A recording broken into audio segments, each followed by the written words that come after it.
At sunrise, a vast desert lies silent. The air is still, the dunes seem empty, and nothing appears to move across the endless fields of sand and stone. Yet just beneath that quiet surface, hidden inside layers of rock, are the bones of giant, powerful predators that once ruled living, green worlds. In places that look dead, the ground is crowded with the remains of some of the most dangerous dinosaurs that ever walked the earth. For millions of years, these deserts were not dry wastelands. They were river plains, swampy deltas, and broad floodplains packed with forests, ferns, and herds of plant-eating dinosaurs. Hunters with strong jaws and blade-like teeth stalked those ancient landscapes. Tyrannosaurus crushed bone on humid coastal plains. Spinosaurus prowled deep, slow rivers in what is now the Sahara. Velociraptor ran through sandy, windblown dunes in a region that later became the heart of the Gobi Desert. The environments were wet and rich, but the graves are dry. This creates a striking mystery. If these predators did not live in the deserts seen today, why are the deadliest dinosaurs on Earth being dug out of the world's harshest environments? Why do the most famous fossils of apex hunters come from places almost completely stripped of life? Scientists have turned this question into a powerful line of investigation, using every exposed bone and tooth to understand how living ecosystems were transformed into silent graveyards. Across tens of millions of years, climates shifted, seas rose and retreated, and whole continents drifted to new positions on the globe. Lush river systems dried, mountain ranges lifted, and wind began to carve the land. The deserts that exist today are the final stage of a long geological trap, where ancient muds and sands slowly buried carcasses, turned them into fossils, and then, much later, stripped the rock away again. There is strong evidence showing that arid climates with little vegetation make it easier for erosion to reveal bones that had been locked in stone for ages. In this investigation, each desert hotspot becomes a crime scene. The Gobi Desert preserves dinosaurs frozen in violent action, such as Velociraptor and Protoceratops, locked together in a deadly struggle. Buried suddenly by collapsing sand, the Sahara hides the remains of Spinosaurus and other river hunters in rocks that formed along powerful Cretaceous waterways. The Badlands of North America expose Tyrannosaurus, Triceratops, and entire communities that once lived on broad, muddy floodplains. In every case, the landscape itself played an important role in deciding which animals were preserved and which vanished without a trace. This episode will follow those clues from desert to desert, treating each predator like a case file and each bone like a piece of physical evidence. Ancient rivers, catastrophic floods, and violent sandstorms will be examined as the true killers in this story, the forces that both destroyed and protected these animals. The real question is not only how these dinosaurs died, but how their bones survived many millions of years to emerge from the sand again. Those bones emerging from silent dunes create a powerful illusion. Seen from above, it appears as if deadly dinosaurs once stalked the very sands that surround their skeletons, as if these predators were born to hunt in heat and emptiness. That picture is dramatic, but it is almost entirely wrong. For millions of years, the dinosaurs whose remains fill deserts today lived in environments that were the exact opposite of these dry landscapes.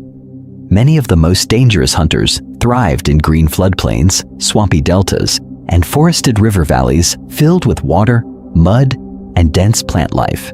Some were peaceful plant eaters, but others were powerful predators that followed herds along winding channels, through thick ferns and towering conifers, not across open seas of sand. This contrast between ancient worlds and modern deserts is one of the most important ideas in paleontology.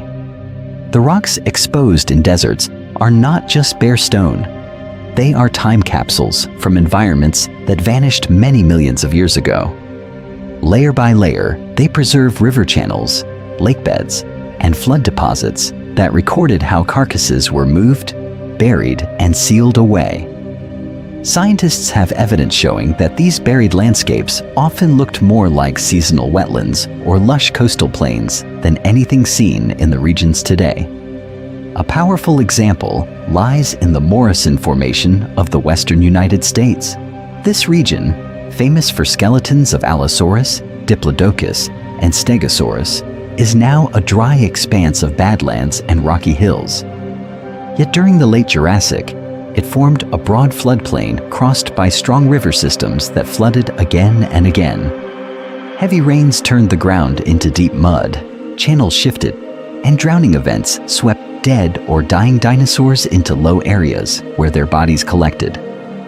In this ancient floodplain, long-necked sauropods trudged between gallery forests, while predators like Allosaurus waited near waterholes. When a giant herbivore collapsed in a channel, its body could be quickly covered by sand and silt. Those sediments protected the bones from scavengers and decay. Over time, minerals replaced the original tissue, and the skeleton became stone. The environment that killed and buried the animal played an important role in turning it into a fossil. Modern deserts simply remove the wrapping. Wind, rare but violent rainstorms, and the lack of thick vegetation strip away younger layers, shaving down hillsides and cutting into ancient rock. Deserts act as windows, not habitats, peeling back the surface to reveal skeletons that formed in long-lost wetlands, forests, and river valleys. This is why so many famous predators, from Allosaurus in the Morrison to raptors in the Gobi, seem to rise out of sand that never knew them in life. If deserts are windows, how exactly did the bodies travel from fresh kill to buried fossil, and from buried fossil back to daylight? To understand why these regions are so rich in remains, the path of a single carcass must be followed through floods, burial, crushing pressure, and final exposure. The next stage of this story shows that the journey of a dinosaur's bones was far more violent and far more surprising than most viewers expect. The next scene begins on a humid Cretaceous afternoon, many millions of years ago. Along the edge of a wide, winding river, a massive carnivorous dinosaur drives its heavy claws into the flank of a plant eater the size of a bus. Muscles strain, ribs crack, and powerful jaws close again and again, tearing through flesh with rows of strong, serrated teeth, while the herbivore crashes to its knees in the mud. The struggle is furious, but brief. In moments, there is only the sound of shallow water lapping against the bank and the low hiss of insects gathering. Blood runs into the river in dark streams. The killer wrenches away a huge section of meat, then moves on, leaving a broken skeleton draped in torn skin.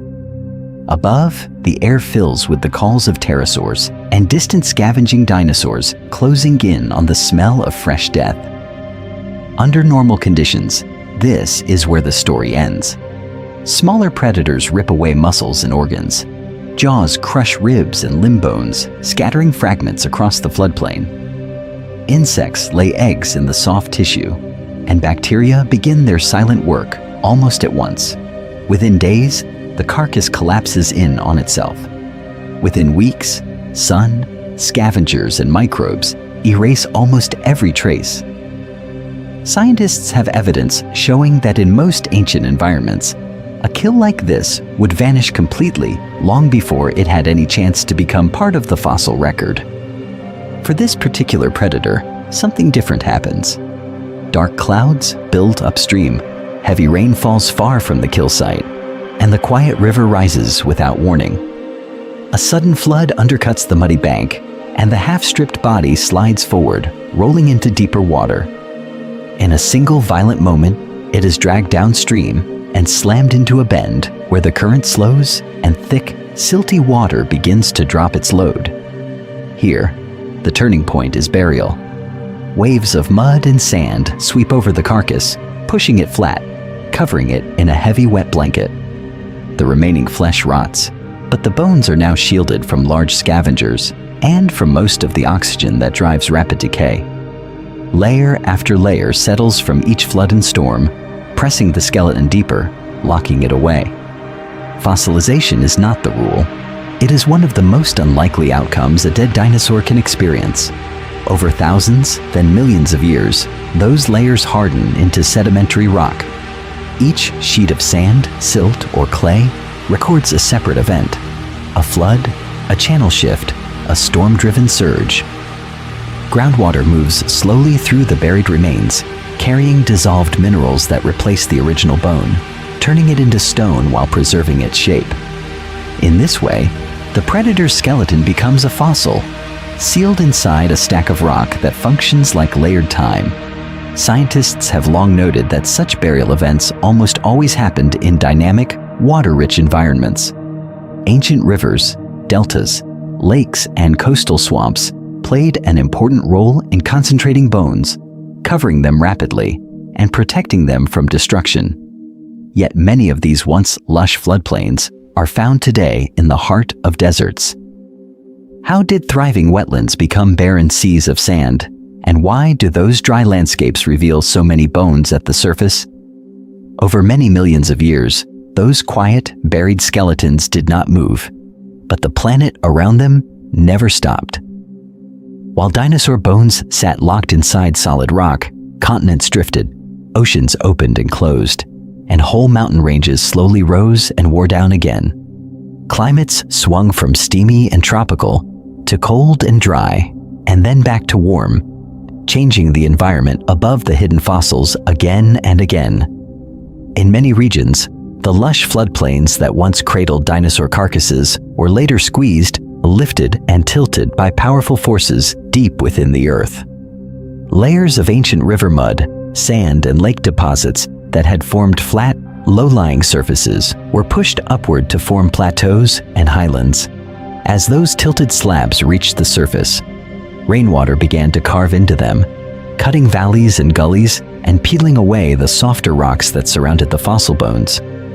With time, this slow stripping became one of the most important processes in revealing the past. Grain by grain, wind and running water shaved down the exposed edges of these old sedimentary packages. Softer layers crumbled first, while harder concretions, mineralized wood, and dense dinosaur bones resisted a little longer.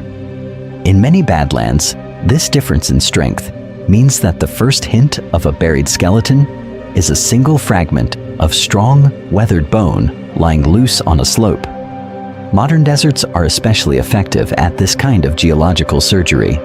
Sparse or almost absent vegetation offers little protection for the ground, so every storm, every gust of wind, and every rare flood can work directly on bare rock and soil. Intense temperature swings between hot days and cold nights cause rocks to expand and contract, opening tiny cracks that gradually weaken the surface. Once loosened, grains of sand, driven by relentless wind, act like natural sandpaper, blasting away softer rock and leaving more resistant pieces, including fossil bones, behind.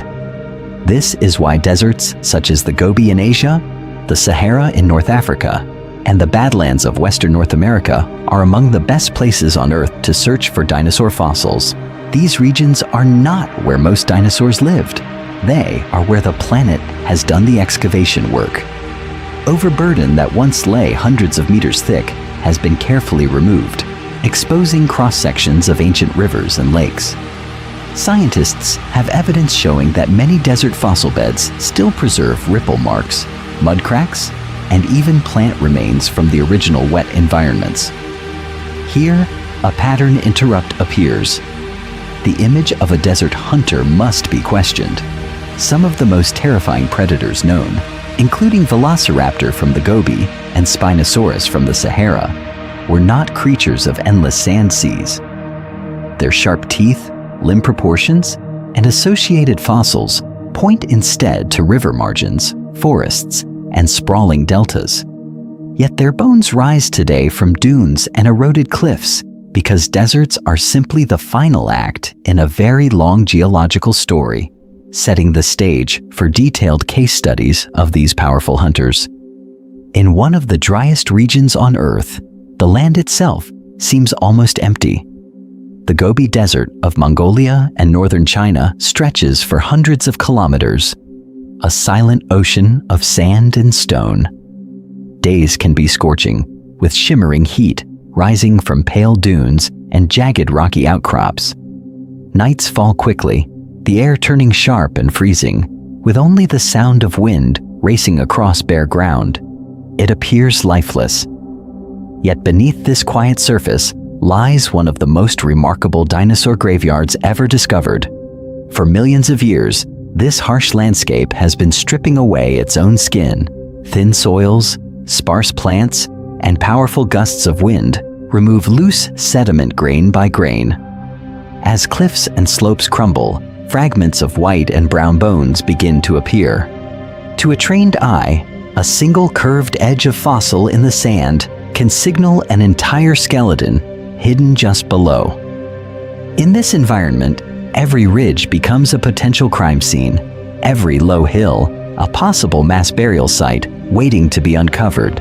Many millions of years ago, during the late Cretaceous, the region that would become the Gobi looked very different. Instead of a barren wasteland, it was a complex mosaic of shifting dunes, seasonal streams, and low-lying basins where water sometimes collected. Patches of hardy vegetation grew along these channels, creating narrow oases across the landscape. In this changing environment lived herds of small and medium-sized plant-eating dinosaurs, along with agile predators that hunted, scavenged, and fought over carcasses. Scientists have found evidence showing that these ancient dunes played an important role in both life and death. Strong storms could rise quickly, driving walls of sand across the surface. Dinosaurs caught on open ground might be knocked off their feet, blinded and buried as dunes collapsed around them. In some places, entire nests with eggs were sealed under fresh layers of sand. In others, skeletons remained articulated, with delicate bones still in place, protected from scavengers and decay by a sudden, choking blanket of sediment. Over time, these sand layers hardened into rock, locking in a detailed record of behavior.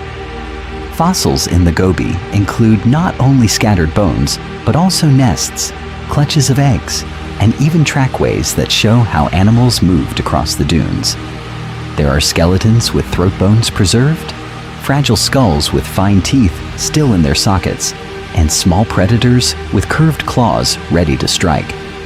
Such finds provide rare, direct evidence of how these animals lived, hunted, and died in their shifting desert world. The modern Gobi finishes the job that ancient sandstorms began. Its dry climate slows chemical weathering, and the lack of dense vegetation leaves rock surfaces exposed. Erosion cuts into old dune deposits, peeling them open and bringing buried fossils back to light. This combination of rapid burial in the past and steady exposure in the present makes the Gobi one of the most productive fossil fields on the planet. Among its many discoveries, one stands above the rest in both drama and detail. In a single block of stone, a small horned herbivore and a feathered predator are preserved together, locked in violent struggle. Was this a failed ambush interrupted by a collapsing dune? Or a desperate last defense frozen in an instant? In the next section, this extraordinary fossil will be examined closely, revealing both the brutality of dinosaur life and the unique preserving power of desert sand. In the silent rocks of the Gobi Desert, one fossil scene captures the violence of dinosaur life with almost shocking clarity. Two skeletons lie fused together, a small, agile predator and a stocky horned herbivore, preserved as if the final second of their struggle simply never ended. The predator is Velociraptor, a feathered hunter about the size of a large turkey, but armed with deadly weapons. Its long, curved sickle claw is driven deep into the neck region of its opponent, Protoceratops, a beaked plant eater with a strong skull and powerful jaws. The Protoceratops has its mouth clamped down on the Velociraptor's right arm, the teeth locked around the bones. Forelimbs, legs, and tails are tangled together, forming one of the most dramatic combat fossils ever discovered. This is not a scattered bone bed. It is a frozen fight. Scientists have studied this extraordinary fossil in detail, searching for evidence showing that the scene really represents a real battle and not a random pile of bones. The positions of the limbs, the angle of the necks, and the deep bite on the velociraptor's arm all point to active struggle at the instant of death.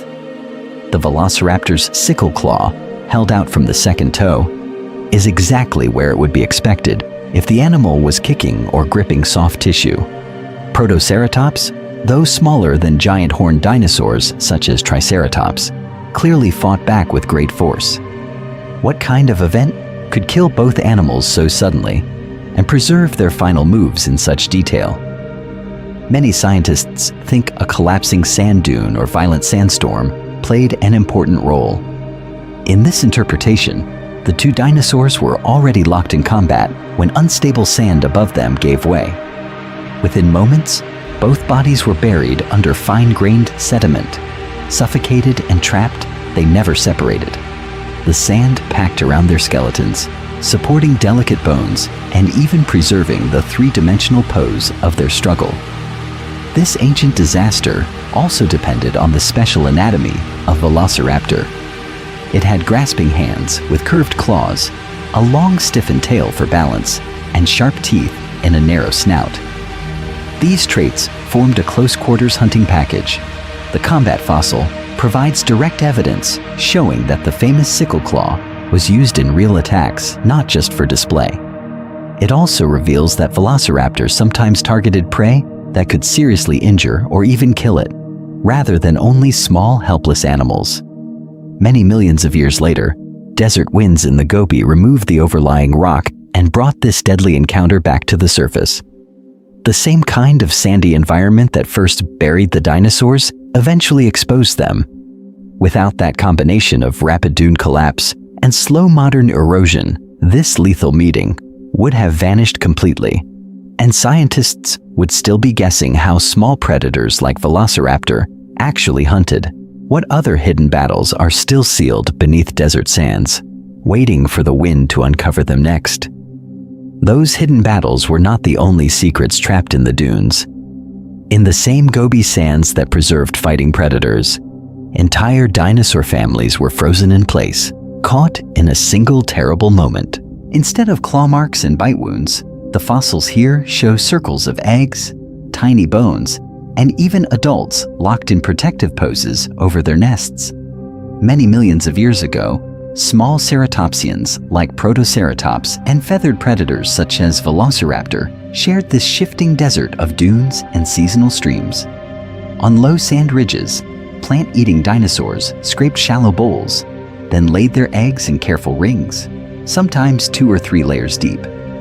In some nests, an adult crouched over the clutch with forelimbs spread and tail wrapped around the rim, a position that strongly resembles the way modern birds brood their eggs. Under normal conditions, such delicate scenes would vanish almost instantly. Thin eggshells crack easily, and the tiny bones of hatchlings are among the most fragile in the fossil record. Scavengers would break open the nests, trampling the site as they searched for soft embryos and unguarded young. Wind, rain, and shifting dunes would scatter the remains until no clear pattern was left in the sand. Yet in the Gobi, the patterns are still there. The reason lies in the power of rapid burial. Scientists have evidence showing that sudden sandstorms swept across these nesting grounds, driving curtains of fine grains that piled up in minutes or hours. In some cases, the sand rose so quickly that brooding adults were overwhelmed while still covering their eggs. The same dunes that suffocated them also sealed the nests away from scavengers, heat, and water, turning a deadly storm into one of the most effective preservation events possible.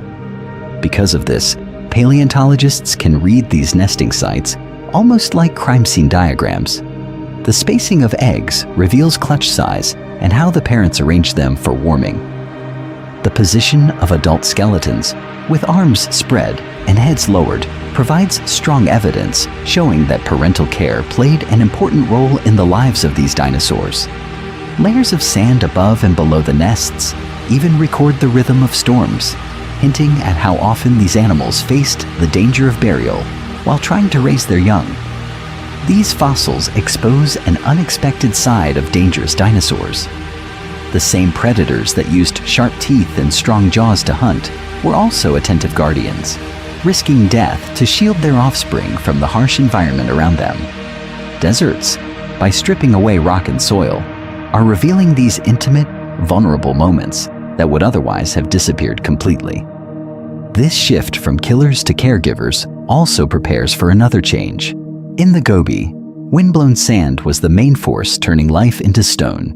But in a different desert, far to the west and south, it was water that trapped giant predators. To understand Spinosaurus and other river hunters, the story must move from dune seas to the ancient waterways buried beneath the Sahara. Far beneath the blazing sun of the Sahara, one of the most dangerous hunting grounds in Earth's history, is buried in silence. Today, it is one of the driest, hottest places on the planet, a vast sea of dunes where almost nothing grows. Yet many millions of years ago, this same region was crossed by wide, slow-moving rivers, green floodplains, and swampy backwaters filled with life. During the Cretaceous period, the land that is now northern Africa was a wet, tropical environment. Broad channels twisted across the landscape, overflowing during seasonal floods, and leaving behind muddy plains where plants grew thick along the banks. The water held huge fish and turtles, while the shallows were crowded with crocodile-like reptiles and heavy-bodied dinosaurs that came to drink, feed, and sometimes die in the mud. Scientists have evidence showing that these ancient rivers formed a connected network stretching for hundreds of kilometers. Sediment studies reveal stacked layers of sandstone and mudstone that could only have been laid down by flowing water. In some places, cross-bedded sand records, old river bars, while finer mud layers mark quiet pools and flood basins. Each layer trapped bones and teeth, turning dead animals into fossils as new sediments piled on top. From the air, the story becomes even clearer. Satellite imagery cuts through the modern sand cover and traces ghostly curves and branching lines, fossil river channels hidden beneath the dunes. These buried pathways mark where currents once flowed, where deltas spread out, and where banks collapsed, dragging carcasses into deep water. Over time, those ancient channels hardened into rock, and their edges formed cliffs and ridges that are slowly being carved open again by erosion.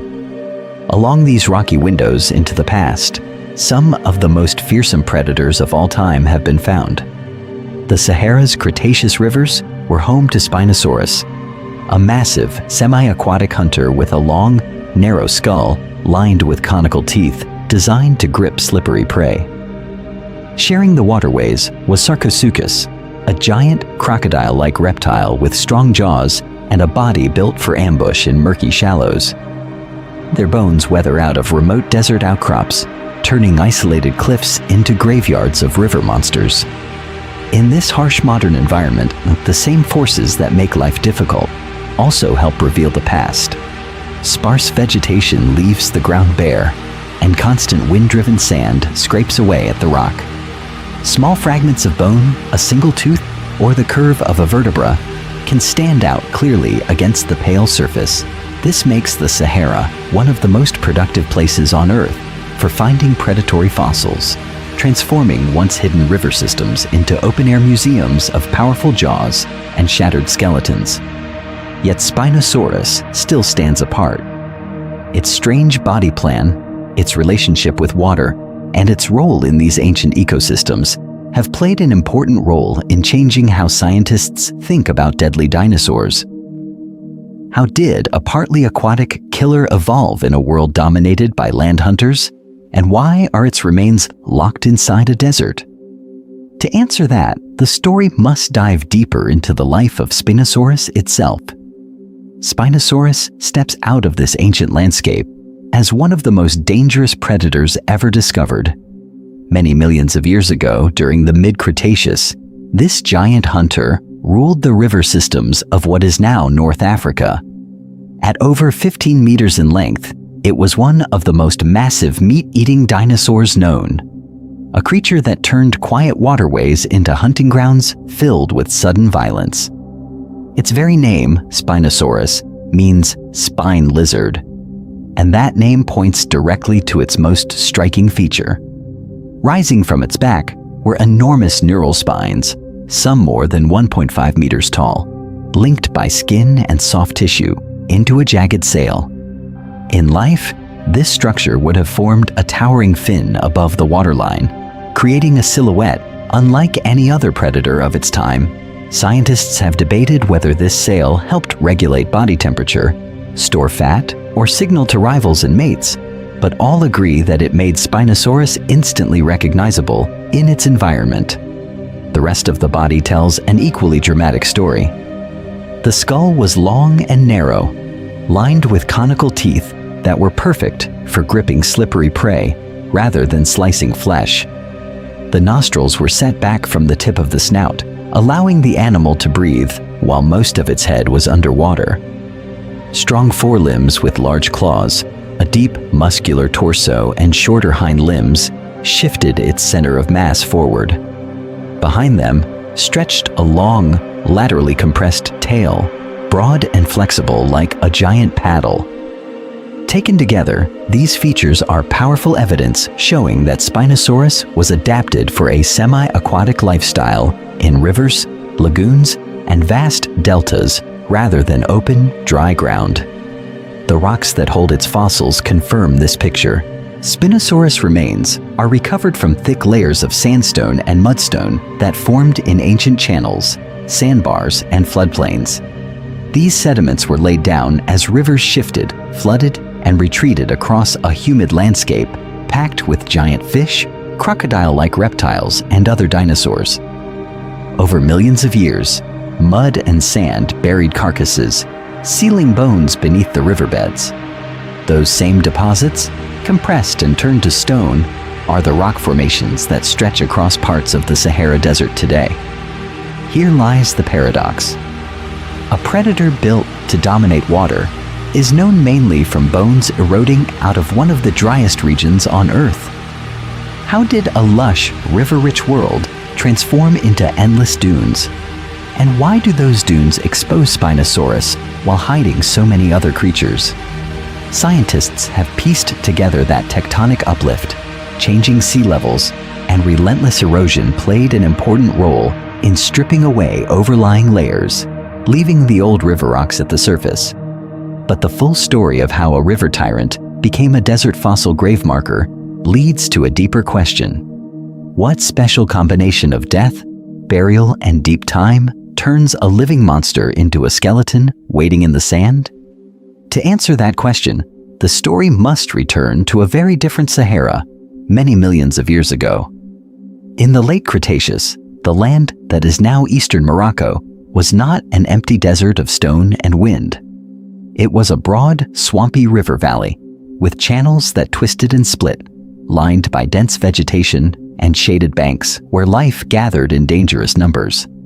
Along those ancient river margins, tangled trees and ferns formed dark corridors above slow, murky water. The current carried clouds of silt, turning the river brown and hiding what moved beneath the surface. Schools of giant fish, some longer than a human is tall, cruised through the deeper pools. Thick-scaled coelacanths and massive saw-toothed predators flashed in and out of the gloom. This was one of the most dangerous freshwater environments of the Cretaceous. Waiting in that stained water was Spinosaurus. With dense limb bones, a long crocodile-like skull, and strong conical teeth, it could slip from the bank into the channel, almost buoyancy neutral, and hold position in the current. Scientists have found fossils of huge fish with bite marks that match those teeth, evidence showing that this predator often attacked from the water itself. A sudden sideways lunge, a snap of the jaws, and a thrashing, armored fish was dragged into deeper, quieter flow. Sometimes the victim was not a fish at all. An unlucky dinosaur coming to drink at the river's edge could be seized in a violent ambush. If the struggling carcass slid from the bank and sank into a deep, low-oxygen pool, scavengers were kept away.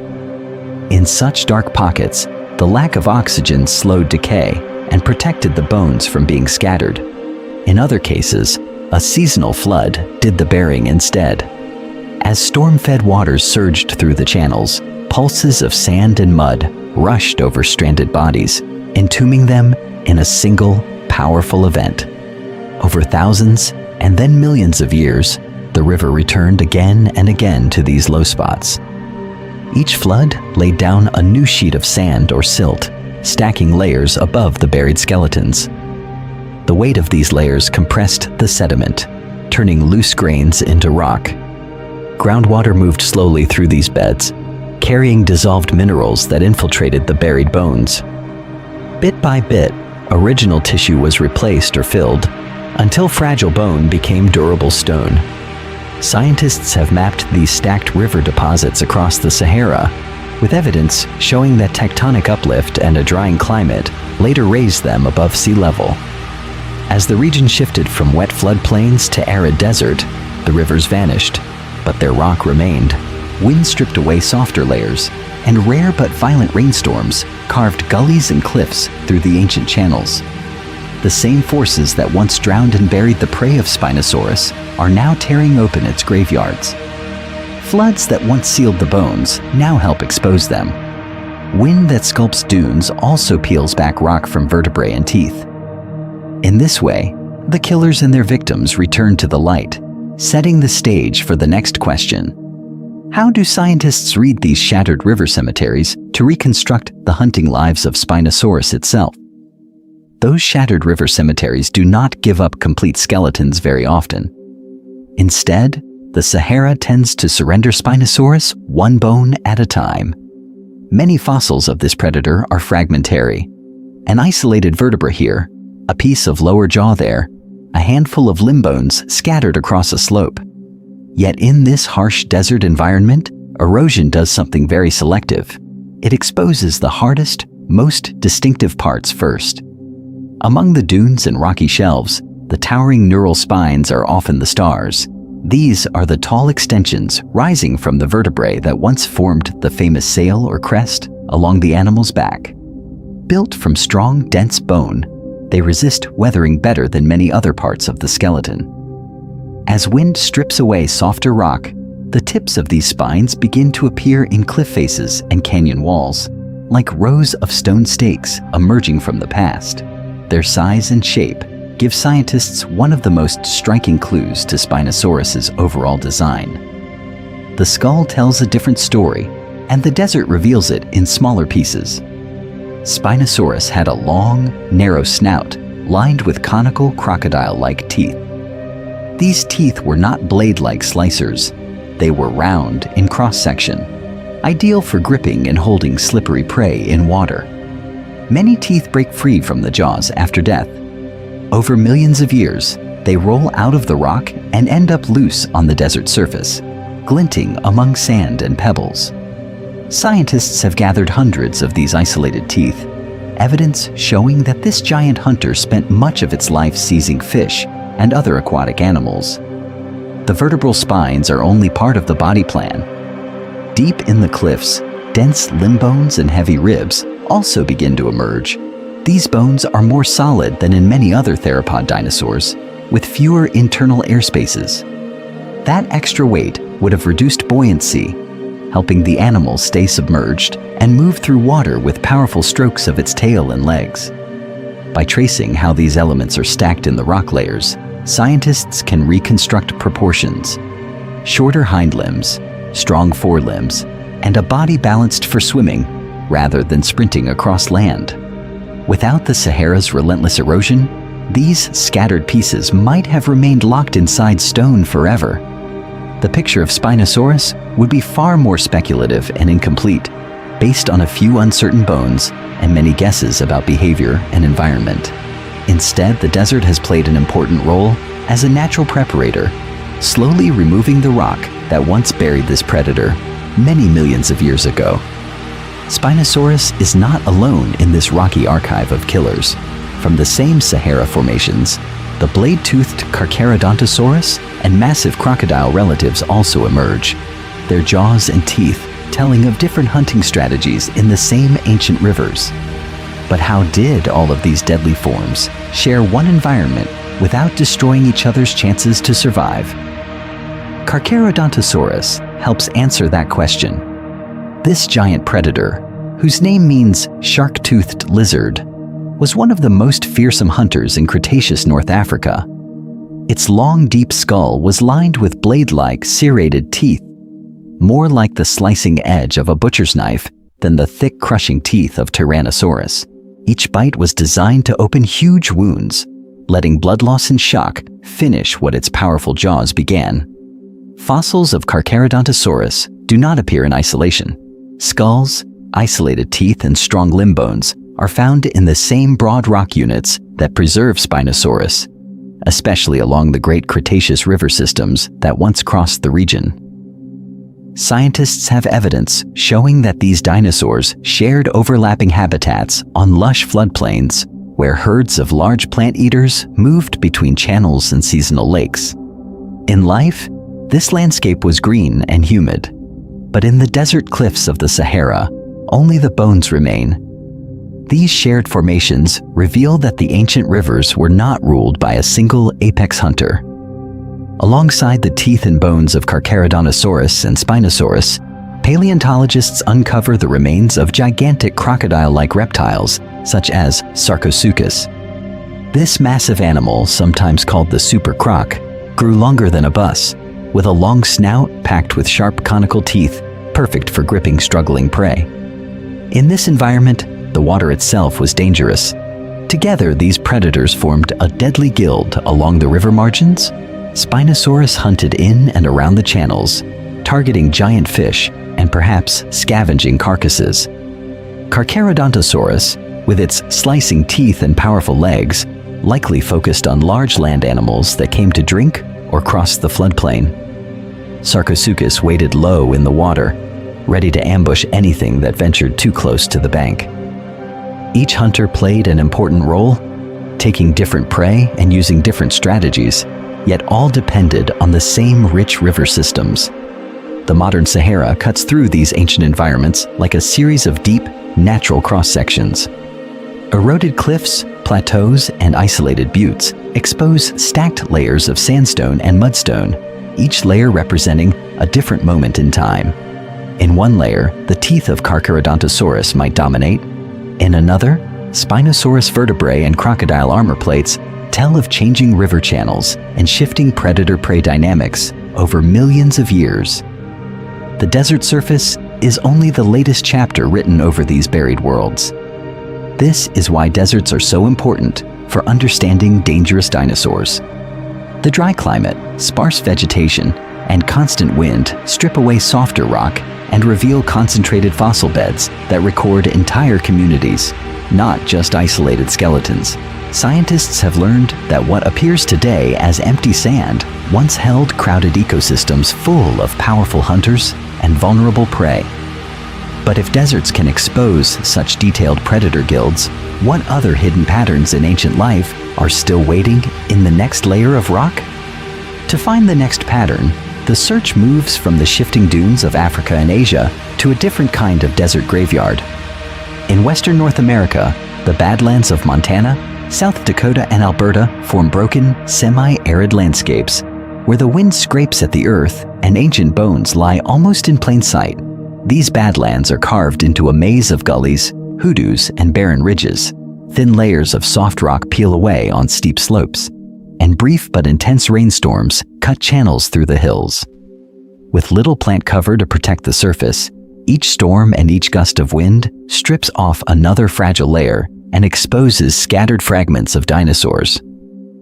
A single white splinter of bone on a brown hillside can lead to an entire skeleton. From a fossil hunter's point of view, these regions act very much like deserts, even though they are not true deserts in the Sahara sense. The climate is dry, the vegetation is sparse, and the ground is open to direct attack by erosion.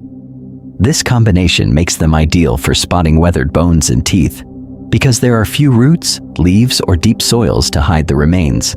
Scientists have walked these outcrops for decades, trained to notice the slightest flash of fossil material under their boots.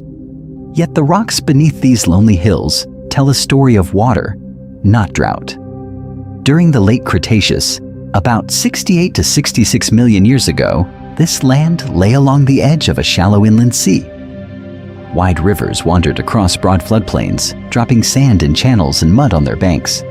Seasonal rains filled oxbow lakes and swamps, while forests of conifers and flowering plants lined the waterways and shaded herds of plant-eating dinosaurs. The dry badlands of today are the hardened remains of those river and floodplain deposits. In this rich ancient environment, one of the most fearsome predators that ever lived hunted along the channels and forest edges.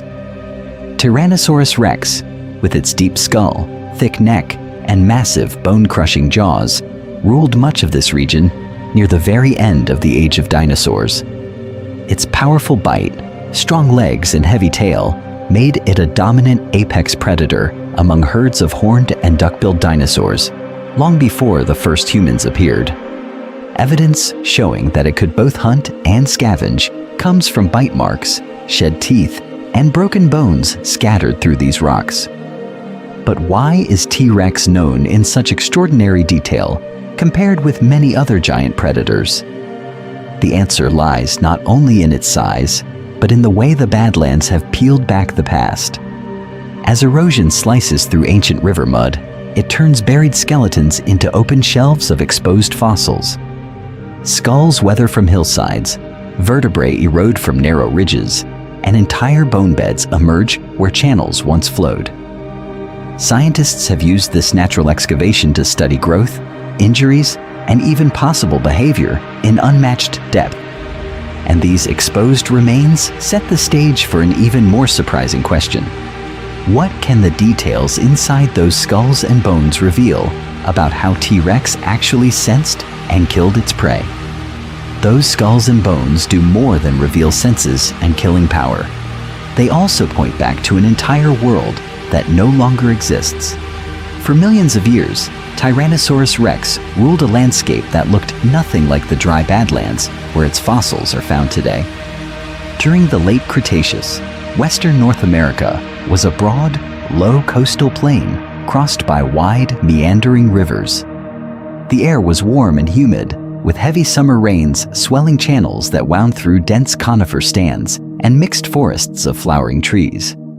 Herds of Triceratops, Edmontosaurus, and other hadrosaurs moved along these river corridors, grazing on ferns, cycads, and leafy branches. This was not a desert. It was a green, water-rich world. In this environment, T-Rex was one of the most dangerous animals on land. Its massive skull, thick neck, and deep banana-shaped teeth formed a living weapon designed to crush bone. Strong hind limbs carried it along river margins and forest edges, where trails of large herbivores concentrated. Scientists have uncovered bite-marked fossils of Triceratops frills and hadrosaur tailbones, evidence showing that T-Rex hunted, scavenged, and sometimes returned again and again to the same carcasses on these floodplains. Seasonal floods played an important role in shaping both the landscape and the fossil record. When tropical storms pushed in from the ancient western interior seaway, rivers burst their banks and spread muddy water across the plain. Entire groups of dinosaurs could be trapped in low areas, drowned or buried where channels suddenly shifted. Thick sheets of sand and silt settled over bodies, sealing them from scavengers and decay. Year after year, these events built up layered blankets of sediment in quiet floodplain basins. Scientists have identified many T-Rex sites inside these ancient river deposits. Some partial skeletons lie in abandoned channels, where a river loop was cut off and slowly filled with sand. Others come from floodplain lakes, where fine mud buried carcasses in still water. In some places, bone beds of mixed species sit within crevasse splays, formed when a levee failed and a sudden overbank flood dumped sediment in a fan-shaped sheet. Each setting records a different kind of watery death trap. How many more remain hidden beneath unbroken rock? The modern Badlands of Montana, South Dakota, and Alberta expose these ancient environments in cross-section. Semi-arid climates, sparse vegetation and strong erosion have stripped away younger layers, carving hills and gullies through the old floodplain deposits. As the soft rock wears back, T-Rex teeth, ribs, and even articulated skeletons emerge from what were once riverbanks and swampy hollows. The same processes that once buried this predator are now revealing it again, allowing its deadly design to reappear in a world it no longer rules. And inside those exposed skulls, another mystery waits. How did its senses and brain turn this powerful body into an apex hunter? Inside those exposed skulls, the desert reveals something even more dramatic. The weapons that made Tyrannosaurus rex one of the most terrifying hunters in Earth's history. In the Badlands, this story often begins with almost nothing. A quiet slope of striped clay, a line of crumbling rock, and then a single shocking detail breaks the pattern. For many field teams, the first hint of a T-Rex is not a full skeleton, but a fragment. A thick, curved tooth may be seen jutting from a weathered hillside, dark against pale sediment, shaped like a broken banana buried on its side. In other places, a chunk of dense, textured bone appears in a cliff face, covered in tiny pits and ridges that mark it as part of a skull. These small exposures stand out in the empty landscape, signaling that something powerful once lay hidden here for millions of years. This is not an accident. T-Rex skull bones and teeth are especially resistant to erosion. The enamel on the teeth is hard and durable, and the skull is built from tightly interlocking, strong bones. As wind and rare rainstorms strip away softer rock in these desert-like environments, the more resistant parts of the skeleton remain. That means the most dangerous features of the animal often emerge first, giving scientists an early look at its killing equipment long before the rest of the body is uncovered. When a skull is fully exposed, its architecture tells a detailed story. The head of Tyrannosaurus rex was massive, yet it was not a solid block of bone. Large openings and honeycombed air spaces ran through the skull, reducing weight while keeping the structure rigid. The jaws were deep and heavily braced, with strong arches of bone that could handle enormous forces without breaking. Along the edges, thick banana-shaped teeth with serrated cutting surfaces formed a row of natural chisels and wedges designed to crush, puncture, and rip through flesh and bone. Because erosion in the Badlands has uncovered several nearly complete skulls, scientists have been able to scan them and build detailed computer models. These models, combined with comparisons to living animals such as crocodiles and large birds, provide evidence showing that Tyrannosaurus rex had one of the most powerful bites of any land animal. Some estimates suggest it could generate several thousand kilograms of force, enough to pulverize large bones and swallow fragments whole. This bone-crushing ability played an important role in its success, allowing it to feed on carcasses that other predators could not fully exploit. Without the steady work of Badlands erosion, many of these skulls would still be locked inside unbroken rock, their teeth and internal structures completely hidden. The image of T-Rex as a heavy-headed, bone-shattering super predator would be far less certain, and its hunting style much harder to reconstruct. But the skull is only part of the story. Inside that bony fortress lay a brain and sensory system that turned raw power into precise action. How did those hidden circuits shape the way this predator saw, smelled, and hunted in its ancient world? Those hidden circuits guided a predator built to test bone and nerve to the limit, and the proof of that violent life is still locked in the rocks. In the Badlands and desert outcrops of North America, Mongolia, and beyond, the story of Tyrannosaurus rex aggression is written directly onto the bones of its victims. Again and again, scientists have uncovered Triceratops frills and hadrosaur limb bones bearing deep punctures and gouges that match the size and spacing of T-Rex teeth. The bite marks are not random scratches. They are rounded, crushed sockets where thick, strong teeth were driven in with enormous force, in formations like Hell Creek, where soft sediment has been stripped bare by wind and seasonal floods. These damaged fossils lie exposed on barren slopes, turning each hillside into a record of attack and struggle. Some of those bones tell an even more surprising story. Around certain bite marks, the bone surface is roughened and rebuilt, showing clear signs of healing. This is evidence showing that some herbivorous dinosaurs survived a powerful strike, lived for weeks or months, and allowed their skeletons to remodel around the wounds. Failed hunts, near escapes, and repeated encounters are all recorded in those remodeled scars. Other bones, however, are shattered into splinters or chewed so heavily that the ends are completely crushed, pointing to feeding on carcasses where T-Rex could take its time and grind through the skeleton. The violence did not end at the surface of the bone. In the same badland landscapes, paleontologists have discovered coprolites, the fossilized dung of large predators, packed with pulverized bone fragments. Under the microscope, these tiny shards match the structure of dinosaur bones and show that T-Rex was not just clipping meat from the outside. It was driving its bite deep, cracking open limb bones and swallowing the broken pieces to reach the rich marrow inside. This behavior made T-Rex one of the most efficient recyclers of skeletal material in its environment many millions of years ago. Here, the landscape itself has played an important role. In humid, densely vegetated regions, delicate bite marks, healed fractures, and scattered bone fields are easily hidden by soil, roots, and thick plant cover. In contrast, badlands and desert-like terrains leave almost nothing to conceal them. Every gully, every eroding ridge strips away another thin layer of rock and brings these forensic traces to the surface. A single rainstorm can reveal a new cluster of bitten bones. This pattern is not limited to one continent. From the Gobi Desert of Mongolia to the Cretaceous rocks of Morocco and the Badlands of Montana, the most detailed evidence of dinosaur aggression and predation comes from rocks exposed in arid, sparsely vegetated settings.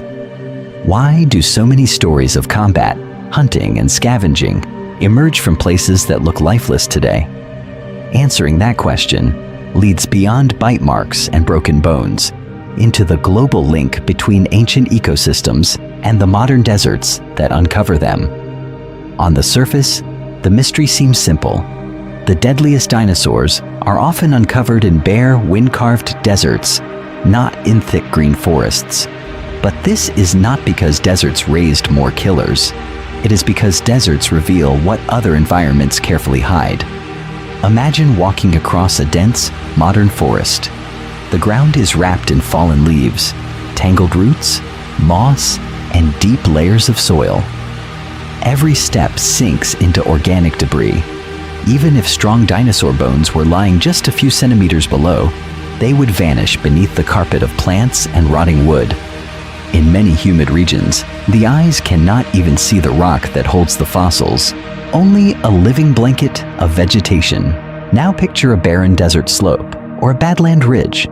There are no thick roots to hold the ground together, only thin grasses and scattered shrubs. The rock is stripped almost bare. Every pebble, every shard of bone, every tooth fragment lies exposed on the surface. A single rainstorm can wash away a thin film of dust and reveal a white dinosaur rib against red sandstone. The contrast is immediate and dramatic. The same number of fossils in the rock will produce far more visible discoveries in this kind of landscape. Scientists have long compared regions that contain similar fossil-rich rock layers, but very different climates. The pattern is clear. Even when two areas hold the same density of dinosaur remains, paleontologists are much more likely to spot fossils in arid, sparsely vegetated environments. Erosion is active. The surface is not hidden by thick plants. Wind and water slowly peel back the rock, turning the land into a natural excavation site that runs for millions of years. Rainfall plays an important role in this process. In deserts, long dry periods are broken by occasional powerful storms. These short, violent downpours carve fresh gullies and channels into the rock. loose sediment is swept away, and new fossils appear each season along the sides of ravines and on the floors of dry stream beds. Crucially, the storms do not usually build deep, rich soils or dense forests, so the newly exposed bones are not immediately buried again under heavy plant growth. In humid, heavily vegetated climates, the story is very different.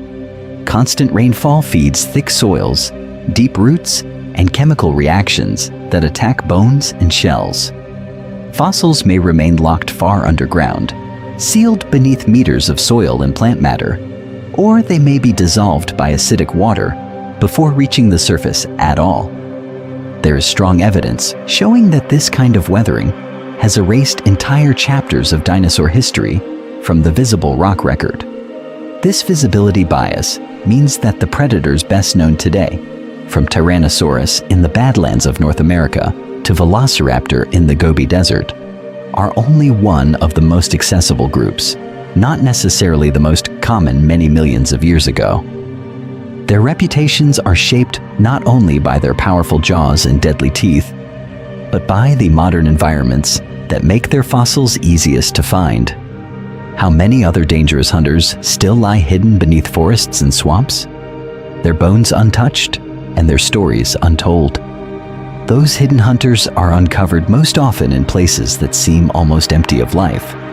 Modern deserts look silent and dead, but for fossils they create a perfect preservation storm. Dry air, powerful winds, and violent temperature swings combine to pull ancient bones out of the ground, while still letting them survive just long enough to be discovered. In an arid climate, the lack of moisture slows many of the chemical reactions that normally destroy exposed fossils. Rainwater that would dissolve minerals, carry acids into cracks, and feed burrowing roots is rare. Bacteria and fungi that break down organic material struggle in such a harsh environment. As a result, once dinosaur bones reach the surface in deserts, they do not rot away overnight. They can sit on a slope or a ridge for years, sometimes decades, before they finally crumble into dust. Wind then becomes one of the most important sculptors of the fossil landscape. Grain by grain, moving sand blasts exposed cliffs and hillsides, stripping away softer rock. Sandstone and mudstone that once sealed skeletons in place are worn down, while the harder, mineral-filled bones resist erosion a little longer. Over time, this difference in strength makes a subtle but vital change. A fragment of fossil may stand out just a few millimeters from the rock face, catching the light at a strange angle or showing a texture that does not match the surrounding sediment. For trained eyes, that tiny contrast can be everything. A ridge with a faint pattern of pits, a curve that looks more like a rib than a random stone, a line of strong rounded shapes that might be vertebrae. Scientists have walked across badlands in the Gobi Desert and Western North America and spotted such clues from several meters away. In many cases, there is evidence showing that wind erosion has not only revealed these fossils, but also cleaned their surfaces, making teeth, joints, and broken ends easier to study. Desert heat and cold also play an important role. Rocks expand during scorching days and contract during freezing nights. This constant thermal stress opens tiny fractures in cliff faces and steep slopes. Over thousands of cycles, those fractures widen, prying fossils away from the rock that holds them. A jaw, a limb bone, or an entire spine can slowly separate and slide down a slope, coming to rest where it is far easier to see and collect. Yet this same environment is also dangerous for exposed fossils. Drying and heating can cause cracking and spalling, snapping ancient bones into pieces. Powerful sandstorms may grind delicate edges away. The balance between exposure and destruction is always shifting. In many deserts, however, that balance slightly favors discovery. Bones are revealed, survive just long enough for humans to find them, and then vanish. The Gobi Desert, the Badlands of the American West, and the Cretaceous rocks of the Sahara are prime examples. Many millions of years ago, these regions held rivers, lakes, and floodplains where dangerous dinosaurs hunted and died. Today, The combination of ancient burial and modern desert climate turns them into windows looking straight into those deadly ecosystems. But if deserts are so effective at revealing the past, what happens in places where that process has only just begun? In many desert badlands, that process has only just begun, and it cuts both ways. The same dry winds and sudden storms that reveal ancient predators also tear them apart. Deserts are not quiet museums of bones. They are active battlefields where time, weather, and gravity attack the remains of dangerous dinosaurs every single season. Field teams often arrive to find fossils already in the middle of their final destruction. A vertebra from a giant carnivore may be split by a recent rockfall, its strong internal structure crushed by a single rolling boulder. Delicate skull fragments can be found lying below a cliff, shattered into thin plates.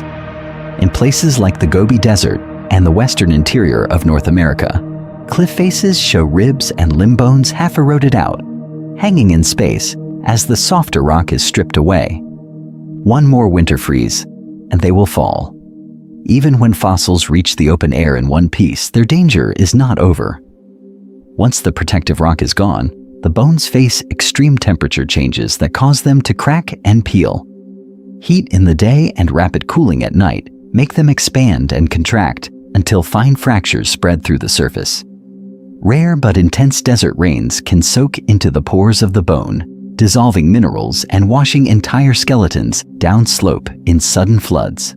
There is also mechanical damage, landslides, trampling by animals, and in some regions, human vehicle tracks that unknowingly crush exposed remains. For this reason, paleontologists treat each new exposure as a race against time. Scientists have learned that an exposed bone seen one year may be gone or badly damaged the next. Teams return to the same ridges and gullies again and again because erosion constantly changes the landscape. One storm removes a layer of sandstone and reveals the teeth of a predator. The next storm strips those same teeth away. This cycle has played an important role in shaping which dangerous dinosaurs are known in detail and which are reduced to scattered fragments.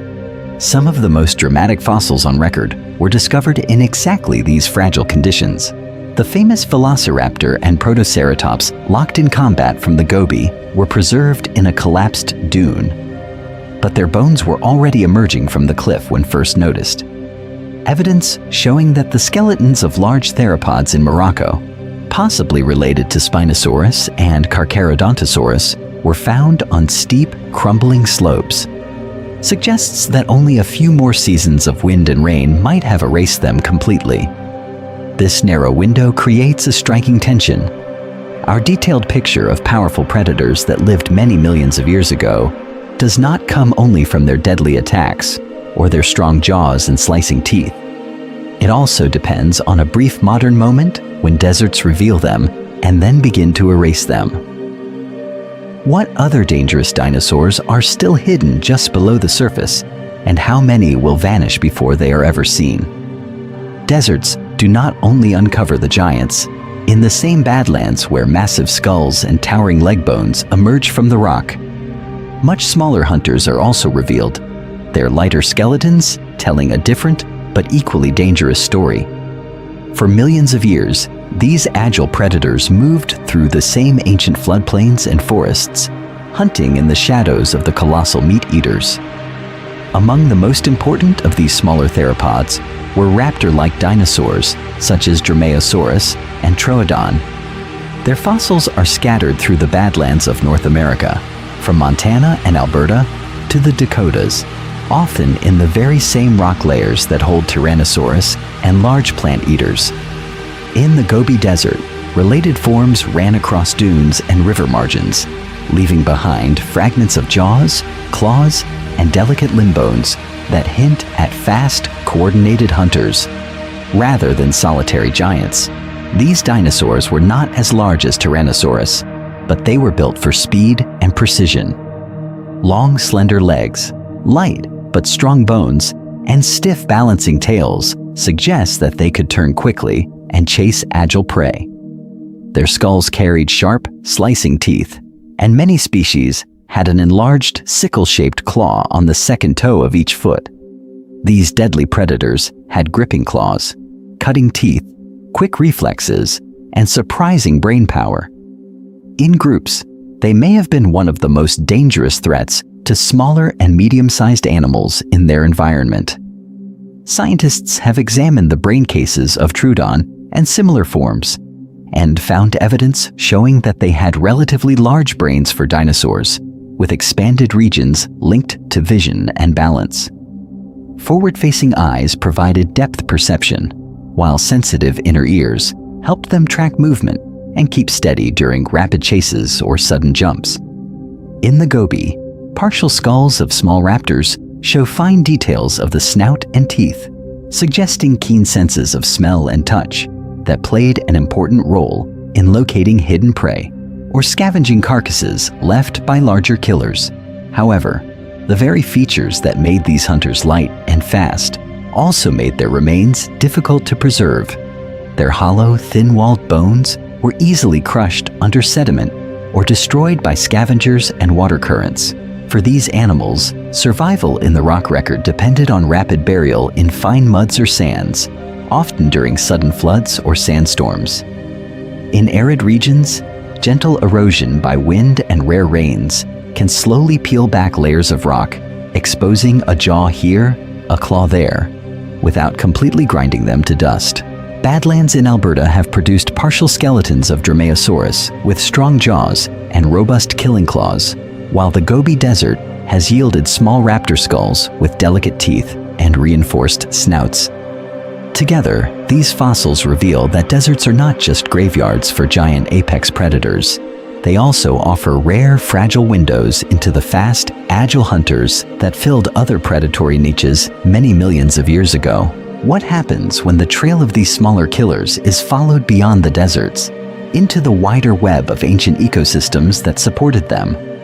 To follow those trails, the search often leads into landscapes that look almost empty of life.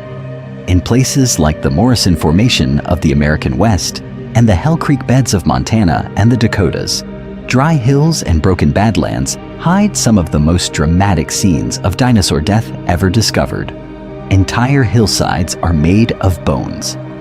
In these formations, scientists have uncovered huge bone beds where dozens, sometimes hundreds, of herbivorous dinosaurs lie jumbled together in a single layer.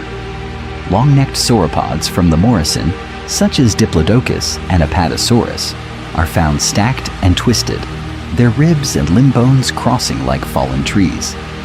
In Hell Creek, the remains of hadrosaurs and horned dinosaurs form dense carpets of skeletons, packed into channels that were once ancient rivers and floodplains many millions of years ago.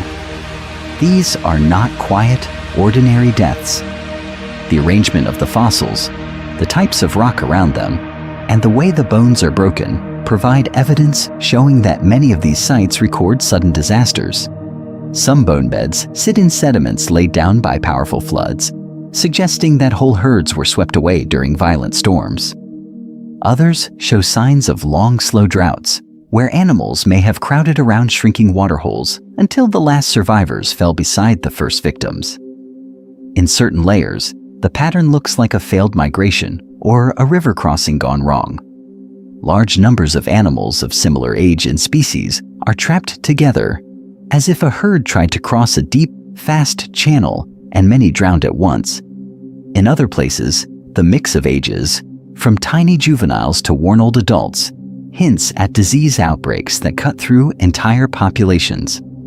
By mapping every skull, limb, and vertebra across the exposed rock, paleontologists can reconstruct age structures and social patterns that played an important role in these vanished ecosystems. Predators are rarely preserved whole in these bone beds, but their presence is written into the bones themselves. Bite marks on ribs and tailbones, punctures that match the strong, blade-like teeth of large theropods, and grooves carved by repeated feeding all show that carnivores moved in after the catastrophe.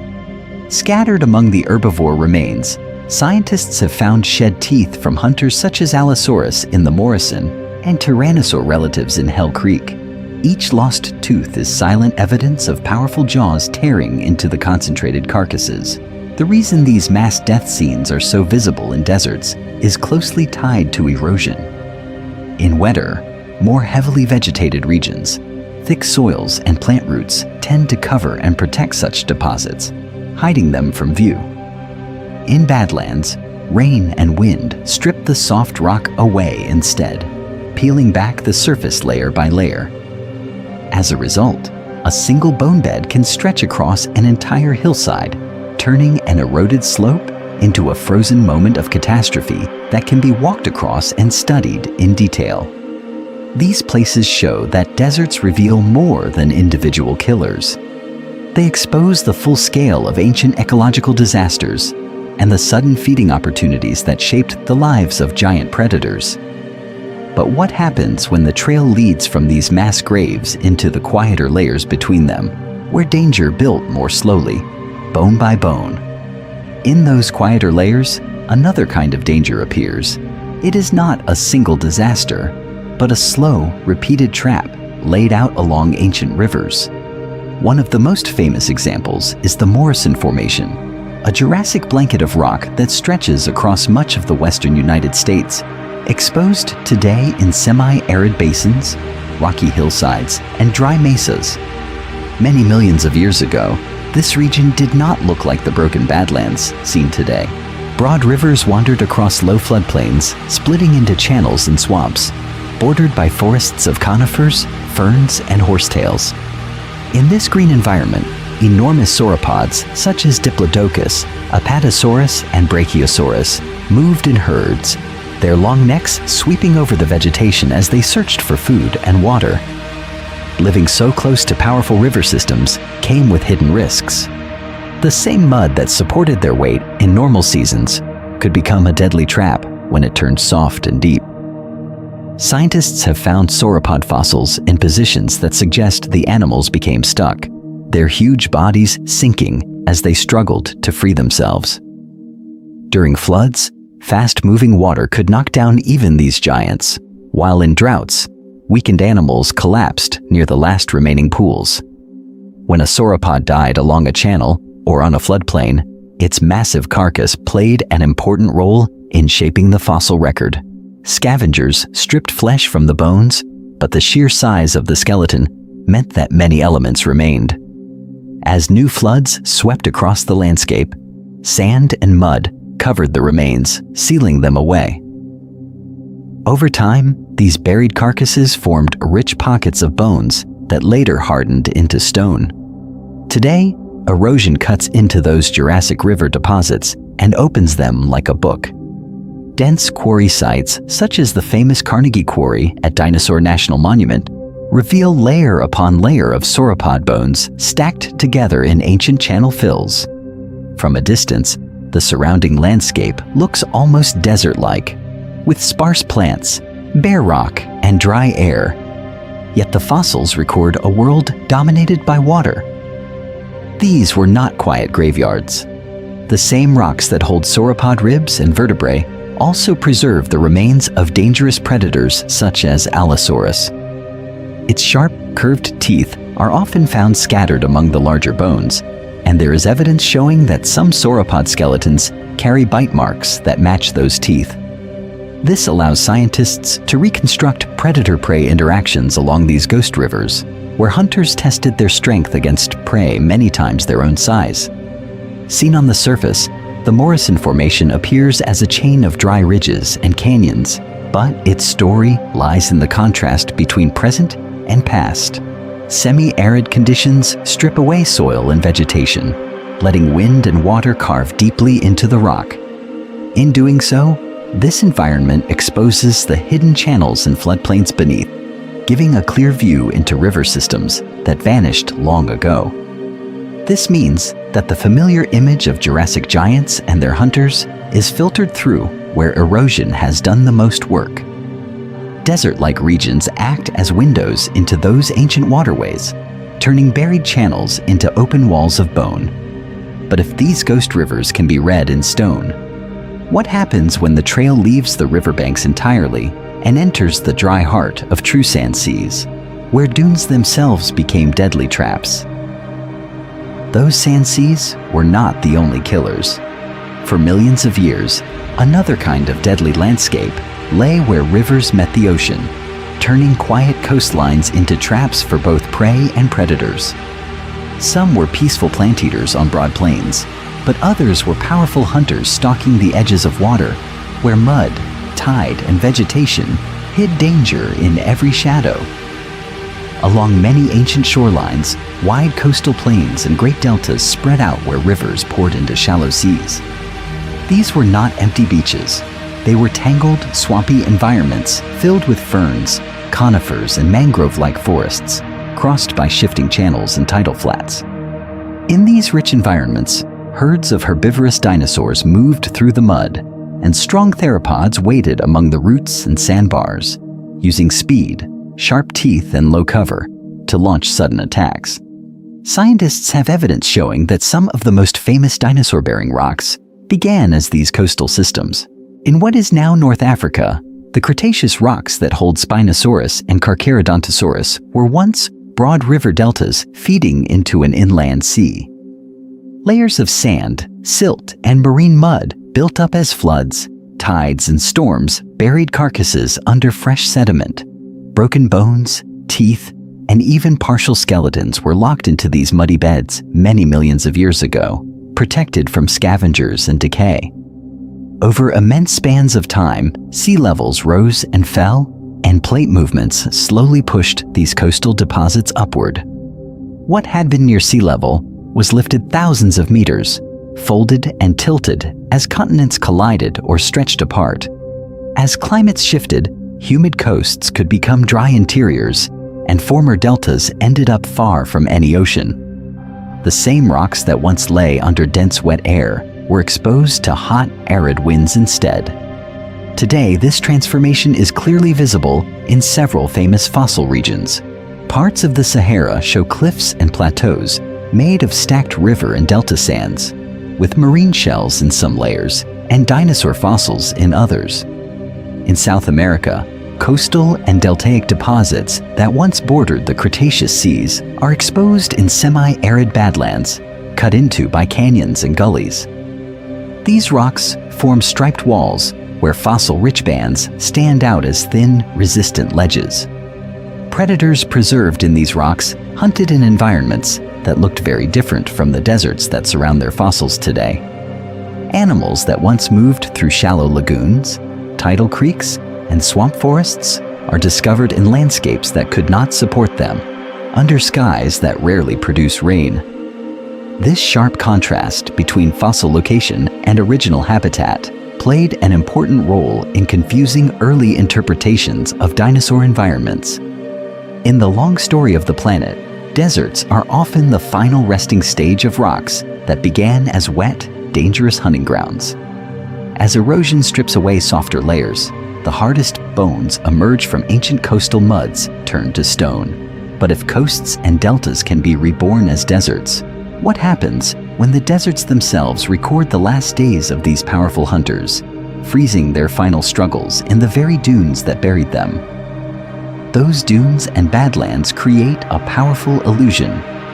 When cameras follow scientists across the Gobi or the Sahara, framed by endless sand and burning light, it seems obvious that the dinosaurs buried there must have been true desert specialists, built for dunes, drought, and scorching heat. The setting looks harsh, so the ancient world is imagined the same way. In reality, the rocks tell a very different story. Paleontologists do not just study bones. They study the sediments and tiny traces of past climate that surround them. In many of the most famous dinosaur-bearing formations exposed in deserts, there are plant fossils, ancient soils, and fine sedimentary layers that point to wetter, greener landscapes. These are the quiet witnesses of lost environments. The Morrison Formation of the western United States, for example, lies today in dry plateaus and semi-arid basins. Yet its rocks, laid down many millions of years ago, preserve mud cracks, river channel sands, and clay-rich floodplain soils. Together with petrified wood and leaf impressions, They provide evidence showing that long-necked sauropods and powerful predators like Allosaurus walked through broad river valleys, not wind-blasted sand seas. Across the world in the Sahara, the story is similar. The Cretaceous rocks that yield Spinosaurus and other giant hunters are packed with fossil fish, crocodile relatives, and channel-shaped sand bodies that match ancient rivers. Scientists have identified stacked river deposits, lake beds, and swampy floodplains that once covered this region. What is now one of the most extreme deserts on Earth was once a network of strong, flowing waterways that played an important role in concentrating both life and death. Even the Gobi Desert, famous for Velociraptor and Protoceratops, preserves clues that challenge the simple desert dinosaur picture. Some layers do record ancient dunes and sudden sandstorms, but others hold fine lake sediments and buried soils that formed under more humid conditions. Dinosaur nests, eggs, and delicate skeletons survived there because periodic storms and shifting sands rapidly sealed them away, not because the entire landscape was endlessly dry. Popular media often blurs this complexity. Skeletons are shown emerging directly from modern dunes, as if the animals simply lay down on the sand and turned to stone. The original rivers, forests, and wetlands are rarely mentioned. Over time, this has created one of the most persistent misconceptions in dinosaur science, that deserts were the main stage for their rise and fall. The real pattern is much stranger. Some dinosaurs certainly lived in arid or semi-arid environments, but the overwhelming trend is that deserts today are simply where the right age rocks are exposed, stripped bare by wind and lack of vegetation. Fossils are easier to see on open, eroded ground, so the apparent desert connection is really a discovery bias, not a true map of ancient habitats. If the very places that reveal these powerful hunters are misleading, what else about their world is shaped by chance windows in the rock, and how might that hidden bias twist the picture of which dinosaurs seemed most dangerous? In deep time, the rock record itself becomes one of the most powerful hunters, silently choosing which dinosaurs step into the spotlight and which remain buried in darkness. Only the bones that ended up in the right kind of sedimentary rock, and only the rocks that erosion has brought back to the surface, can enter the story of dangerous dinosaurs at all. This means the rock record acts like a filter. Dinosaurs lived in many environments over many millions of years, but scientists can only study those that were buried in mud, sand, or silt, turned to stone, and then exposed again. If a predator died on bare rock, or on a high hill that later eroded away completely, its strong teeth and bones simply vanished from history. Entire lineages may have left almost no trace, not because they were rare, but because their remains were never preserved. By chance, many of the best windows into the age of dinosaurs are found in regions that are arid or semi-arid today. Western North America, North Africa, and Central Asia hold broad swaths of late Jurassic and late Cretaceous rock at the surface. These layers formed in ancient rivers, floodplains, and coastal wetlands, but changing climate and uplift left them standing as dry plateaus and badlands. Wind and sparse vegetation allow erosion to peel them open, revealing fossils that would stay hidden under forests or cities in wetter regions. This uneven exposure has played an important role in deciding which predators dominate popular lists of most dangerous. The Morrison Formation of the American West, for example, is a late Jurassic floodplain preserved in rocks that stretch for hundreds of kilometers. In this exposed record, Allosaurus appears again and again as the main large theropod, so it becomes the standard image of a Jurassic super predator. In the late Cretaceous rocks of Western North America, the same kind of broad exposure favors Tyrannosaurus rex, while the Cretaceous river deposits of the Sahara have given Spinosaurus an outsized presence. Scientists have evidence showing that this is not a fair census of global danger. Regions with dense forests, deep soil, or thick human development may hide equally powerful hunters in rocks that are simply not accessible. In parts of South America, India, and Southeast Asia, the right-aged rocks are buried under younger layers or covered by vegetation, so only scattered fossils hint at the true diversity of predators that once stalked those environments. Here the pattern suddenly reverses. Deserts, which look empty today, become crowded in the fossil record, while lush, modern landscapes may be almost silent. How many deadly dinosaurs are missing from the roster simply because their skeletons lie under farmland, jungle, or the ocean floor?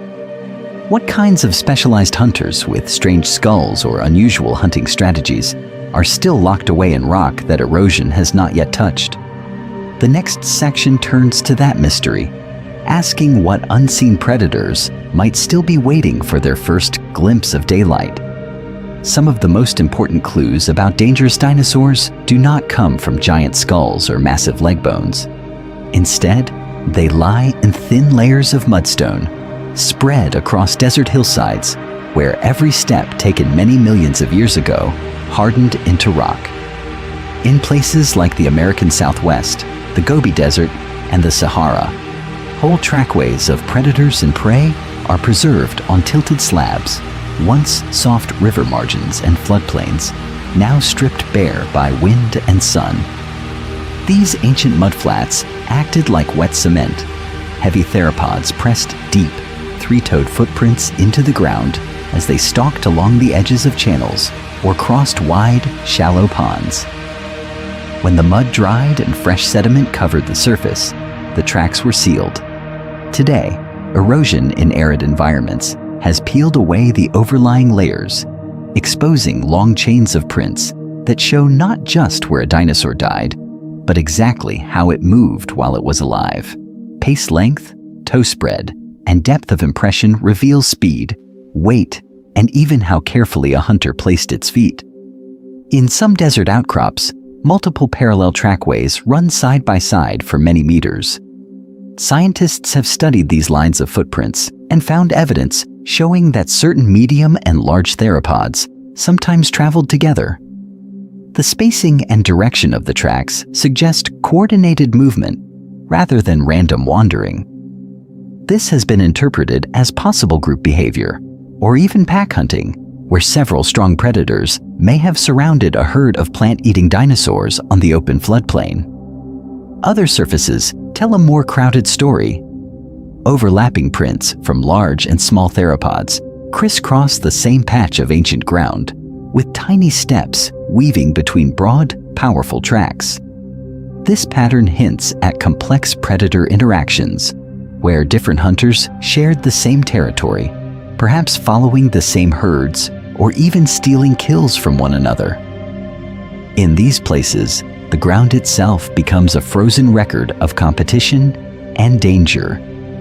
Below and between these track-bearing layers, the desert rocks also hold microfossils that are invisible from a distance, but vital for understanding the wider environment.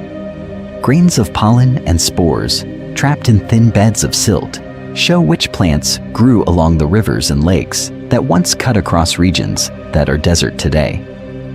Tiny bones and teeth from small reptiles, mammals, and juvenile dinosaurs are concentrated in certain horizons, where ancient water currents and flood events sorted and buried them together. Scientists have used these microfossils to reconstruct the climate, vegetation, and the presence of small predators and prey that never left complete skeletons. In humid regions, such delicate traces are often hidden beneath thick soil and dense plant cover. In deserts, the same layers lie open on bare slopes, easy to sample and map. This accessibility has played an important role in turning arid fossil sites into three-dimensional archives, where giant skeletons, trackways, and microscopic remains can be studied together. When these fine-scale details are combined, the image of apex predators changes. Tyrannosaurus, Spinosaurus, and other deadly hunters no longer appear as isolated monsters, but as parts of crowded ecosystems, walking across mudflats marked by countless other feet, and hunting in environments filled with insects, small vertebrates, and rich plant life. The next section explores how such integrated evidence helps scientists test ideas about hunting strategies, territory, and the true impact of these powerful carnivores on their ancient worlds. Those crowded ecosystems were not only busy, they were dangerous, unstable places where a single violent moment could be frozen in time. In some regions that are deserts today, the very agents that strip rock bare also once buried dinosaurs in an instant, turning scenes of struggle and survival into permanent records written in sand. The Gobi Desert provides one of the most striking examples. There, the famous Protoceratops and Velociraptor locked in combat show how a sudden sandstorm or collapsing dune could trap fighting dinosaurs where they stood. Nearby, entire nests with eggs and brooding adults were entombed in fine sand. Scientists have long pointed to these fossils as evidence showing that fast, dry burial played an important role in preserving delicate bones, eggshells, and even traces of behavior that would normally vanish. But the Gobi was not alone. Many millions of years ago, broad sandy environments stretched across parts of what are now the Sahara, Central Asia, and Western North America. Some were coastal dune fields near ancient seas. Others were inland sand sheets along river margins or on elevated plateaus. In these places, strong winds drove dunes forward, grain by grain. When storms hit, entire slopes could collapse, engulfing carcasses, nests, or even living animals that failed to escape the moving sand. As dunes migrated, they created shifting pockets of preservation. Most of the time, bones on the surface dried, broke apart, and disappeared. But when a dune face suddenly slid over a fresh carcass or a nesting site, it could isolate that small patch from scavengers, oxygen, and further disturbance. The result was a scattered fossil record across the wider desert, punctuated by rare, exceptional sites where behavior was captured in mid-action. The rocks of these ancient deserts still carry the signature of those events. Tall bands of crossbedding record the steep slip faces of migrating dunes, with layers dipping in one direction, then shifting as winds changed. Delicate ripple marks show where sand was briefly reworked by water or weaker gusts, while thin zones of graded bedding reveal sudden pulses of heavier grains settling out during intense storms. To a trained eye, these sedimentary structures are lines of writing that reveal when and how the sand moved. In many regions, river and floodplain burial remained far more common overall, building thick packages of mud and sand that trapped countless bones. Yet dune-related preservation captured something different. Dinosaurs resting in hollows, nesting on open sand, or fighting on exposed slopes. These scenes show predators and prey meeting face to face in the open, far from the cover of forests or swamps. Taken together, such deposits remind scientists that deserts do more than expose old fossils. They also hold inside their layered rocks the physical memory of the violent winds and collapsing dunes that turned living dinosaurs into stone. But how can those buried moments be connected to the hunting strategies and territories of the most dangerous predators of their time? To answer that question, the story has to move away from land for a moment and sink beneath ancient waves. In many of the same deserts that expose giant land predators, the rocks also preserve seas filled with powerful marine hunters that were just as deadly as any tyrannosaur. Many millions of years ago, wide, shallow oceans covered parts of what is now the Sahara and Western North America, the dry plateaus of Morocco, the chalky cliffs of Kansas, and the Badlands of Utah once lay under warm inland seas, crowded with reptiles such as mosasaurs and plesiosaurs. These were not dinosaurs, but they were among the most dangerous animals in their environments, shaped by evolution into streamlined killers of the water. Mosasaurs were long-bodied, paddle-limbed reptiles with strong tails that drove them forward in sudden bursts. Their skulls held double-hinged jaws and rows of sharp, conical teeth that could grip slippery prey. Plesiosaurs came in different forms, from long-necked fish hunters to short-necked, massive-headed ambush predators. In both groups, the combination of flexible bodies, powerful flippers, and deadly teeth allowed them to chase, corner, and tear apart almost anything that swam beside them. Scientists have collected rich fossil beds of these animals from desert marine limestones and shales. In the Moroccan Sahara, for example, rock layers that also yield Spinosaurus teeth contain skulls and vertebrae of huge mosasaurs, their bones stained dark against pale stone, and the western interior seaway rocks of North America. Exposed today in semi-arid country, skeletons of plesiosaurs appear in the same general regions as land deposits full of hadrosaurs and tyrannosaurs. Different worlds stacked in stone. The same erosional forces that peel back river floodplain rocks and reveal dinosaur bones also cut into these ancient seafloors. Wind, rare but violent rain, and the slow collapse of cliffs bring marine fossils to the surface. Teeth, vertebrae, and shattered skull fragments weather out of the rock and tumble downslope, just as leg bones of sauropods or skull pieces of horned dinosaurs do in nearby layers. In some sites, there is even evidence showing that dinosaur remains were washed out to sea, becoming scattered among the ribs and jaws of marine reptiles. This creates an unexpected picture. A single desert region can preserve apex hunters from both land and sea, recorded only a few meters apart in the rock column, but sometimes separated by millions of years in time. These marine reptiles are reminders that deserts are not just dinosaur graveyards. They are comprehensive archives of ancient danger, holding the remains of one of the most complete predator lineups on Earth. In this way, each desert does more than expose a single habitat. It reveals a layered record of shifting environments, where coastal plains, rivers, and oceans replaced one another, and where different kinds of hunters played an important role at every stage. Each of those layered desert records must be read on the ground, step by step. For millions of years, giant dinosaurs were buried in mud, sand, and river channels. But in the present desert, the search begins with something very simple: walking. Teams move slowly along badlands ridges and eroded slopes, eyes fixed on the ground, scanning for tiny flashes of shape and color. A curved, dark tooth, a patch of unusual texture, or a short line of fragments pointing in one direction can signal that a dangerous predator lies hidden just beneath the surface. This careful walking survey is not random. Scientists have topographic maps, satellite images, and detailed geological surveys spread out in camp long before a single footprint marks the sand.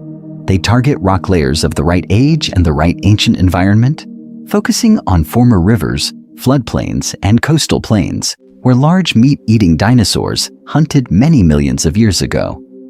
In North America, this might mean late Cretaceous river deposits that produced Tyrannosaurus rex. In North Africa, it means Cretaceous channels where Spinosaurus stalked giant fish. Once a tooth, vertebra, or claw is spotted, the pace changes. The surface find is mapped and photographed. Then the surrounding area is searched for more scattered bones. If aligned fragments suggest a skeleton in place, scientists mark a grid, record the exact position of every piece, and begin cutting a trench around the exposed fossils. The goal is to isolate a solid block of rock holding the bones, protecting them from breaking apart as the desert continues to erode.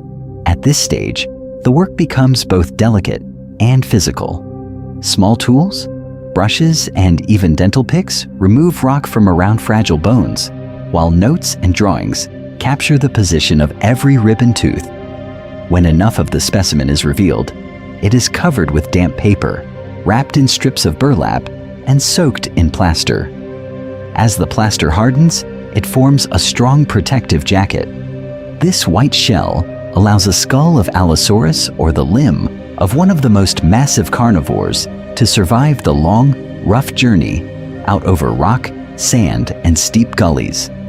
The same arid conditions that expose fossils also test the people who search for them. Heat, blowing dust, and long distances between water sources make each expedition a logistical challenge. Vehicles break down, sandstorms erase tracks, and isolation turns every decision into a serious calculation. Yet the evidence showing that deserts are ideal for uncovering fossils keeps drawing teams back year after year. Every spectacular museum mount of a dangerous dinosaur began this way. The towering jaws of T-Rex, the sail-backed skeleton of Spinosaurus, the blade-toothed skull of Carcharodontosaurus all started as sun-baked fragments on a lonely slope. Recognized and rescued by skilled eyes, these field tactics do more than recover impressive bones. They preserve direct evidence of how these predators lived and died, preparing the way for the next step. Bringing desert killers back to life in the laboratory, out on those same lonely slopes, a new kind of hunter is at work. Instead of sunburned eyes scanning the ground, cameras in space and silent drones in the sky sweep across entire deserts, searching for the faintest hints of buried giants. The deserts that once hid dangerous dinosaurs are being watched from above. High-resolution satellite imagery allows scientists to examine thousands of square kilometers of desert rock without taking a single step. Subtle color changes in the surface, thin bands of exposed rock, and narrow winding gullies can all signal layers that once lay beside ancient rivers and lakes. These were the environments where predators with strong jaws and blade-like teeth hunted many millions of years ago, and the rock that formed around their bones still holds the evidence. Drones bring that search down to a finer scale. Flying low over badlands in the Gobi or Sahara, they record overlapping photographs that can be turned into detailed digital elevation models. These models reveal tiny ridges, fresh erosional scars, and isolated mounds that might hide bone beds just beginning to emerge. A single line of white fragments on a slope, barely visible from the ground, can stand out clearly in this digital landscape and send field teams straight to one of the most promising fossil sites. Beneath the surface, other instruments listen for hidden skeletons. Ground-penetrating radar sends pulses into the sand and rock and measures how they bounce back from buried layers. In some cases, strong contrasts in density or moisture outline shapes that do not match ordinary sediment, hinting at concentrated bones or even large individual skeletons.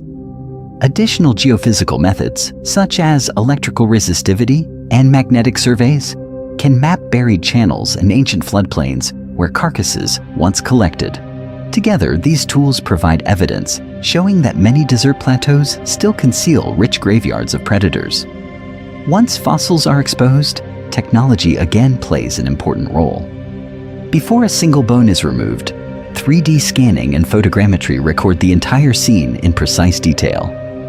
Every vertebra, every tooth, and every surrounding rock layer is captured in a digital model that can be rotated, measured, and studied long after wind and sun have destroyed the original outcrop. This careful record preserves how the animal lay in the ancient environment, how the skeleton broke, and how scavengers may have scattered its remains. The search itself is changing as well. Machine learning and pattern recognition algorithms are being trained on thousands of images from known fossil localities. They learn the visual signatures of productive rock layers, the textures of bone-rich slopes, and the shapes of erosional features that often expose skeletons. These systems can then scan satellite data and drone mosaics from remote deserts, flagging targets that human eyes might miss. Could the next Spinosaurus-sized killer or a new raptor with even more deadly claws already be outlined in a computer's prediction map? Despite a century of work in places like the Gobi, Sahara, and Western North America, scientists have begun to realize that these classic hunting grounds are far from exhausted. The combination of orbital cameras, radar pulses, and learning machines shows that only a thin outer layer of rock has been peeled away. Under the dunes and plateaus lie stacked ancient floodplains, each one a separate world of hunters and prey. The most dangerous skeletons may still be sealed in those untouched layers, waiting for the next wave of technology to find them, and for the lab to bring their deadly designs back into focus. But the rocks that have already been exposed are only part of the story. While scanners and satellites peel back today's deserts, the planet itself is quietly preparing the next great hunting grounds for deadly dinosaurs. For millions of years, shifting climates and slow, powerful forces in the crust have turned wet regions into dry ones, lifting old river plains into high plateaus and stripping away their protective cover grain by grain. Climate change does not only melt ice and raise seas, it also redraws the map of dryness.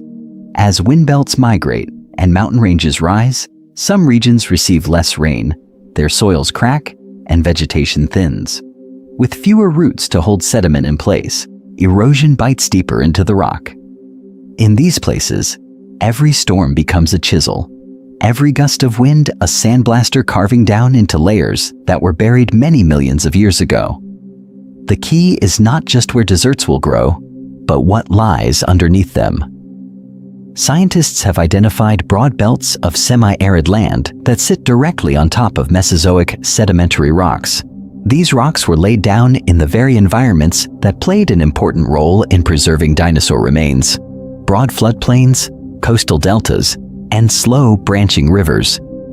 As these belts dry further in coming millennia, they could become one of the most important sources of new fossils. Parts of Central Asia outside the classic Gobi, for example, still hold steppe-grass and seasonal wetlands over known dinosaur-bearing formations. Large areas of Patagonia in South America, where forests and scrubs still hide much of the bedrock, contain Cretaceous layers that have already yielded giant predators like Giganotosaurus.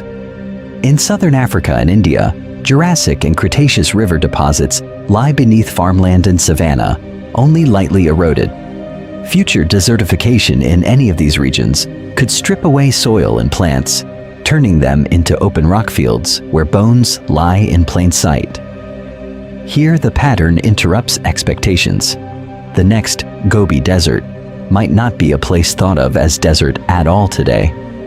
Imagine a future plateau in central India, its forests retreated upslope, where wind has shaved through Red River muds to reveal the articulated skeleton of a predator larger than any known abelisaur. Or a widened Patagonian badland where new canyons slice through previously untouched beds, exposing skulls with long blade-like teeth from a lineage of hunters that never spread to North America. Scientists have evidence showing that even within well-studied formations, only a tiny fraction of potential skeletons has been exposed. That means entire groups of dangerous theropods may still be hidden, especially in undersampled corners of ancient continents. Some might rival Tyrannosaurus in bite force, with deep, strong jaws and thick, crushing teeth. Others could be lighter, faster killers with narrow skulls, long arms, and specialized claws for seizing prey in dense river forests. As new deserts form and old rocks are stripped bare, the list of most dangerous dinosaurs will not remain fixed.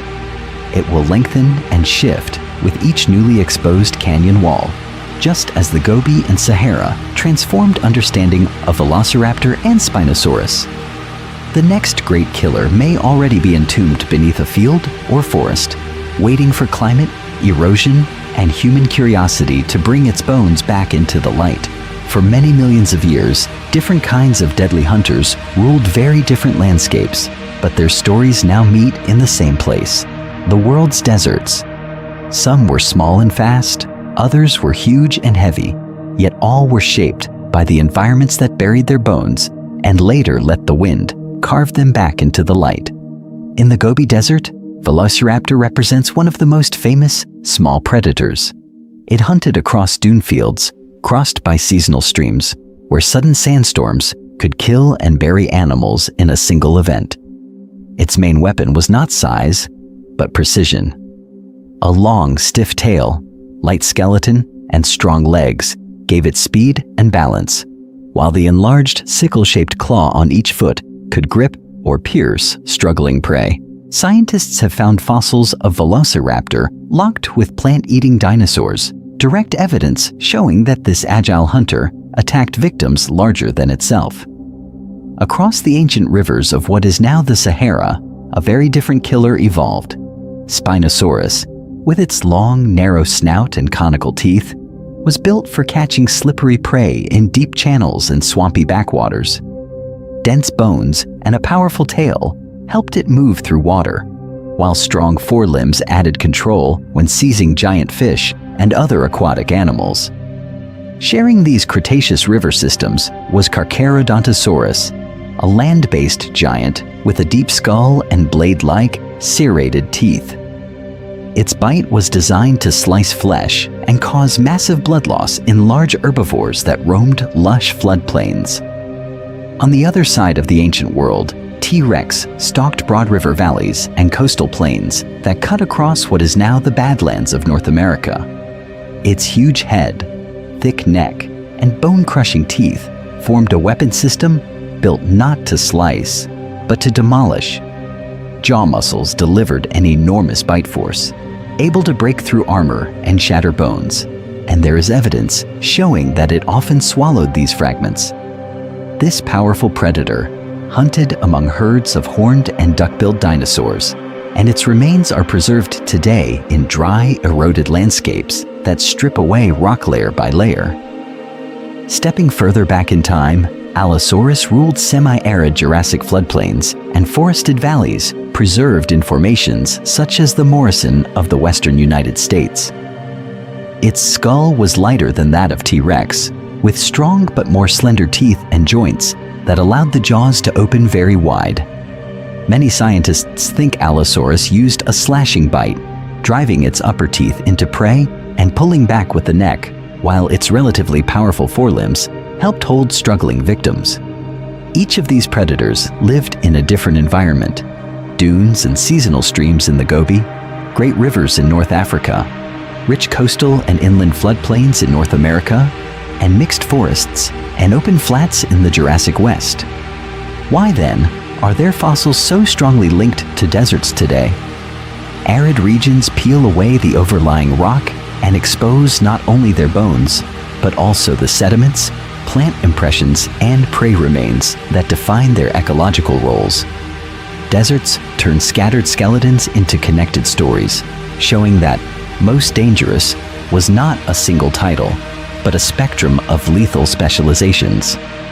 The next step is to examine how those specializations interacted and how entire predator communities shared and fought over the same ancient hunting grounds. Those shared hunting grounds were not just crowded, they were layered with different kinds of danger.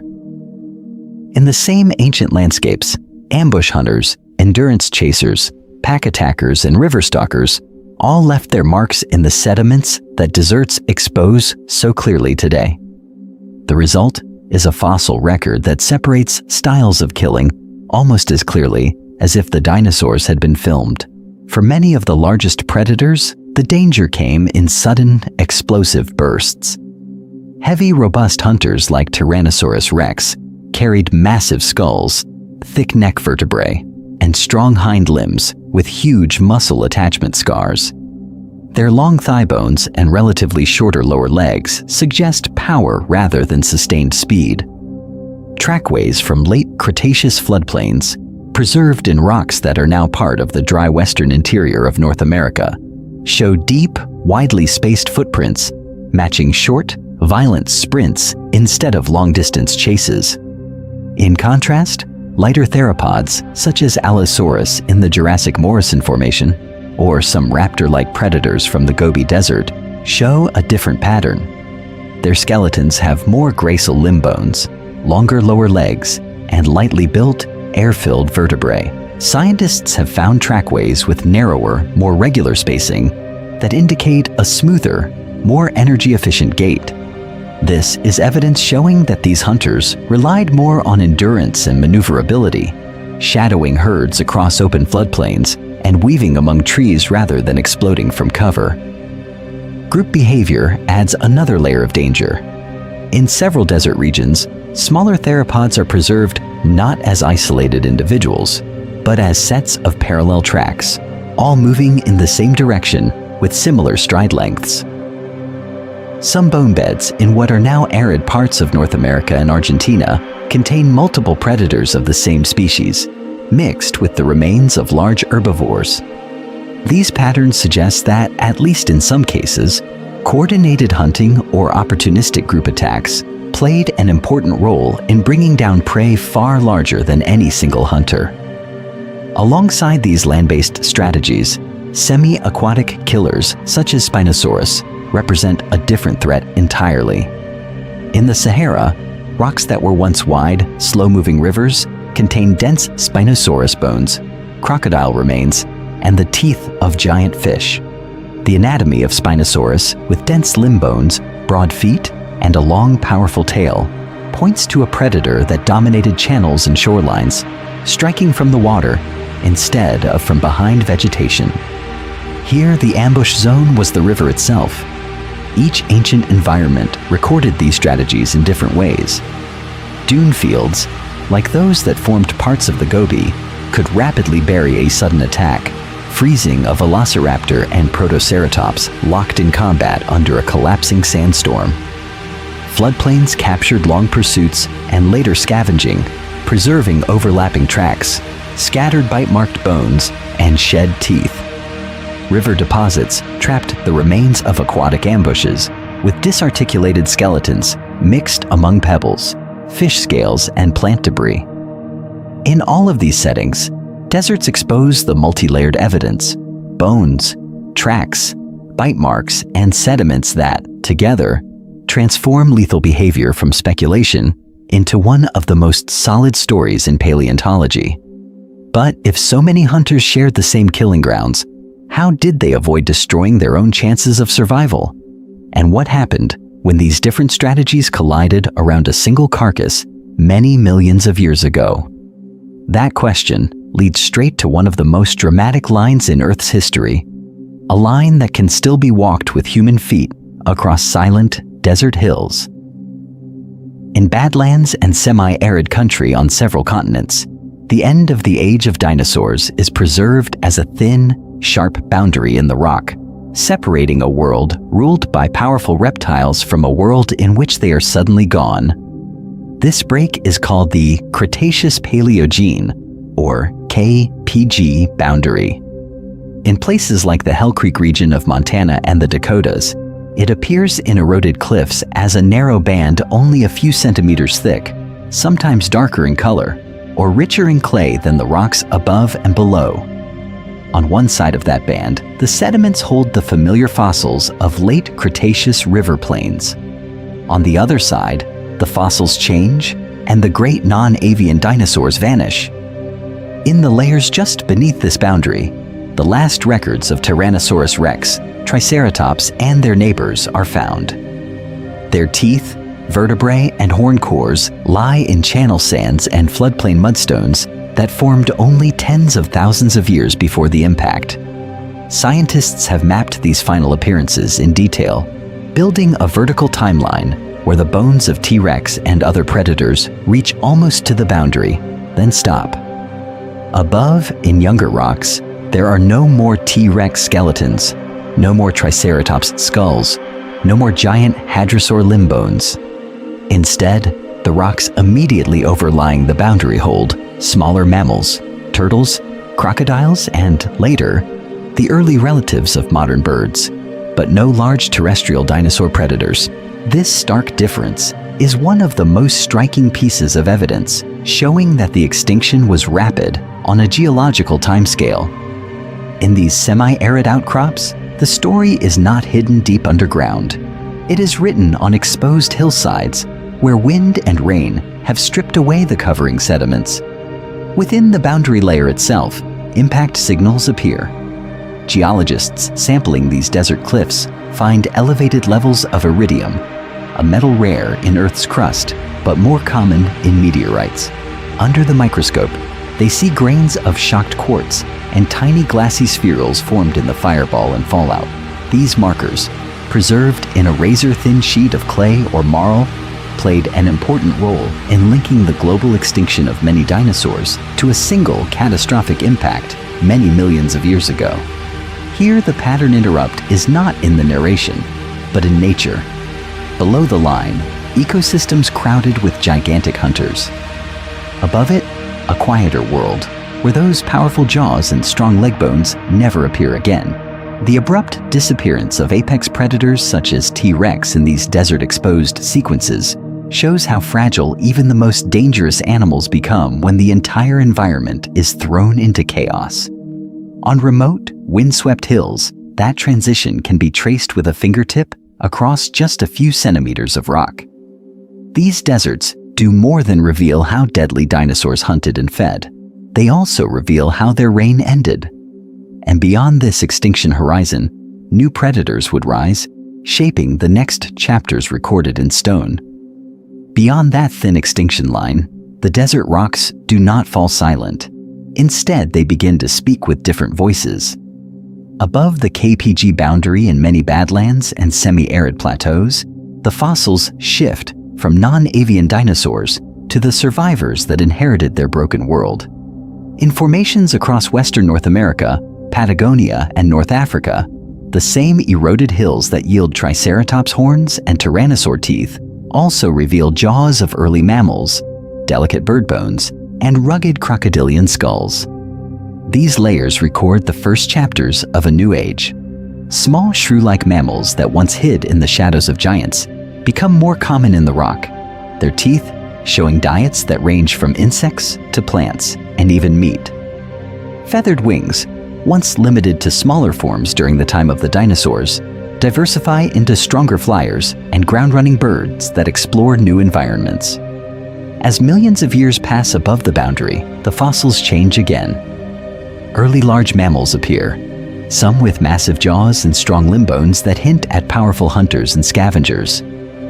In South America's badlands, giant flightless predatory birds, often called terror birds, leave behind heavy leg bones and hooked beaks that mark them as one of the most fearsome killers of their time.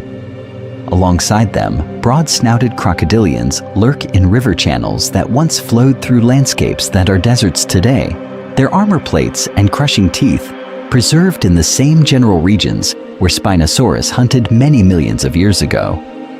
None of these predators immediately reached the size of Tyrannosaurus rex or Spinosaurus, and there is no instant replacement for such giants. Instead, there is a slow handoff. Over tens of millions of years, new lineages of meat-eating mammals, large crocodilians, and powerful birds expand into vacant niches. Scientists have evidence showing that bite marks on herbivore bones, trackways in ancient mud, and even preserved stomach contents together reveal how these animals played an important role as the next generation of apex hunters. Because the same outcrops can hold both dinosaur skeletons below and mammal or bird predators above, desert badlands become natural timelines carved in stone. In a single hillside, it is sometimes possible to move from the reign of giant theropods to the rule of saber-toothed mammals and terror birds with only a short walk up the slope. This direct vertical stacking allows scientists to trace how apex predator roles passed from one set of killers to another, step by step, layer by layer. Seen this way, deserts are not just graveyards. They are long-running theaters of evolution and extinction, preserving multiple waves of dangerous life as climates shift and ecosystems collapse and recover. What other predators wait higher in the sequence, closer to the surface where wind and time are still at work? Higher in that layered record, the killers change, but the rules do not. To see those rules in action, it is only necessary to look at the predators that rule deserts and drylands today. In the world's hot, open landscapes, big cats like desert-adapted leopards and cheetahs stalk along dry riverbeds, using scattered shrubs and broken ground as cover. Wolves and other wild dogs travel in long, tireless patrols across gravel plains, searching for any weakness in herds that gather near rare waterholes. Large monitor lizards slip between rocks with slow, careful movements, then explode into sudden speed when prey comes close. Overhead, eagles and vultures circle on rising air, scanning for movement or the first sign of a carcass. These hunters share a common problem. The desert environment offers little shelter and even less food. As a result, their strategies are shaped by scarcity. Many lie in wait near the few permanent water sources, knowing that thirsty animals must eventually come within range. Others roam over huge territories, accepting long periods of hunger in exchange for the chance to find a single injured antelope or dying camel. Opportunistic scavenging is not an exception, but a vital part of survival. And powerful jaws, sharp teeth, and strong neck muscles help them strip every bit of meat from the bones. Scientists have drawn clear parallels between these behaviors and the lives of ancient predators that hunted in the river systems now preserved as desert rock. There is evidence showing that large theropod dinosaurs in places like the Morrison Formation or the Cretaceous Sahara also patrolled floodplains, sandbars, and oxbow lakes, waiting where prey was forced to gather. Seasonal droughts would have concentrated plant-eating dinosaurs along shrinking channels, turning certain bends and pools into killing zones, much like modern waterholes watched by lions or crocodiles. Semi-aquatic hunters create an even sharper echo across time.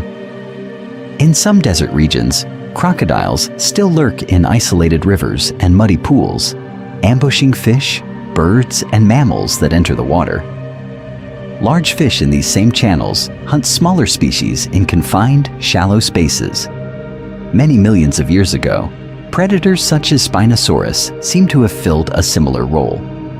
Its long, narrow jaws, conical teeth, dense bones, and powerful tail suggest a specialist that used limited waterways as extended traps, just as desert crocodiles do today. Seen this way, the continuity becomes clear. The names and shapes of the animals have changed, but the underlying rules of predation, competition, and survival remain one of the most stable patterns in Earth's history. Scarcity still concentrates prey. Water still shapes movement. Any predator that can control those bottlenecks gains power over the entire environment. These modern analogs help transform ancient dangerous dinosaurs from distant monsters into extreme versions of familiar patterns. A pack of dromaeosaurs circling a drying pool can be imagined like wolves testing a weakened herd. A giant carcharodontosaur waiting in gallery forests along a riverbank resembles a lion watching a crossing. Even a stalking abelisaur can be pictured using low dunes as cover in the same way a leopard uses rocks and scrub. If deserts reveal that the rules have stayed the same, what happens when those rules are suddenly broken by climate shifts, rising seas, or crashing asteroids? When those rules are broken, the landscape itself becomes part of the story. For millions of years, giant predators hunted in green, water-rich worlds, yet their remains are uncovered in some of the driest, most silent places on Earth. This is the central paradox of dinosaur fossils in deserts. Powerful hunters that once moved through forests and swamps are revealed today by wind, dust, and heat. The explanation begins far from sand and drought. Many dangerous dinosaurs died close to rivers, floodplains, coastal swamps, and even wet dune fields. Their bodies were swept into channels, buried in mud, or covered by sudden sandstorms. Rapid burial protected their bones from scavengers and decay. Layer after layer of sediment piled on top, and over millions of years, those soft sediments hardened into rock, locking teeth, bones, and even nests inside thick geological archives. Scientists have strong evidence showing that these ancient environments were lush. The Gobi Desert, which holds the famous velociraptor and protoceratops locked in combat, was once a region of dunes mixed with seasonal streams and small lakes. The Sahara sites that preserve Spinosaurus, record-wide Cretaceous rivers filled with giant fish. The Badlands of Western North America, where many T-Rex fossils are found, were warm floodplains crossed by deep channels and swamps. Deserts are not where most of these dinosaurs lived. They are where their former worlds are exposed. Over time, continents shifted, mountain ranges rose, and climates changed. Uplift pushed those rock layers closer to the surface. As rain, wind, and temperature changes attacked the high ground, the upper layers were stripped away. In many regions, Long-term drying turned once productive plains into semi-arid plateaus, and eventually into deserts and badlands. Sparse vegetation played an important role here. With few roots to hold the soil, erosion cut quickly into the rock and peeled back the planet's skin.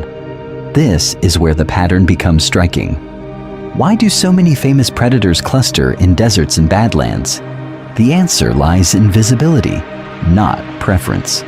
Velociraptor in the Gobi, Spinosaurus in the Sahara, Allosaurus in the Morrison Formation, and T-Rex in the American West all come from rocks that formed in rich, wet ecosystems.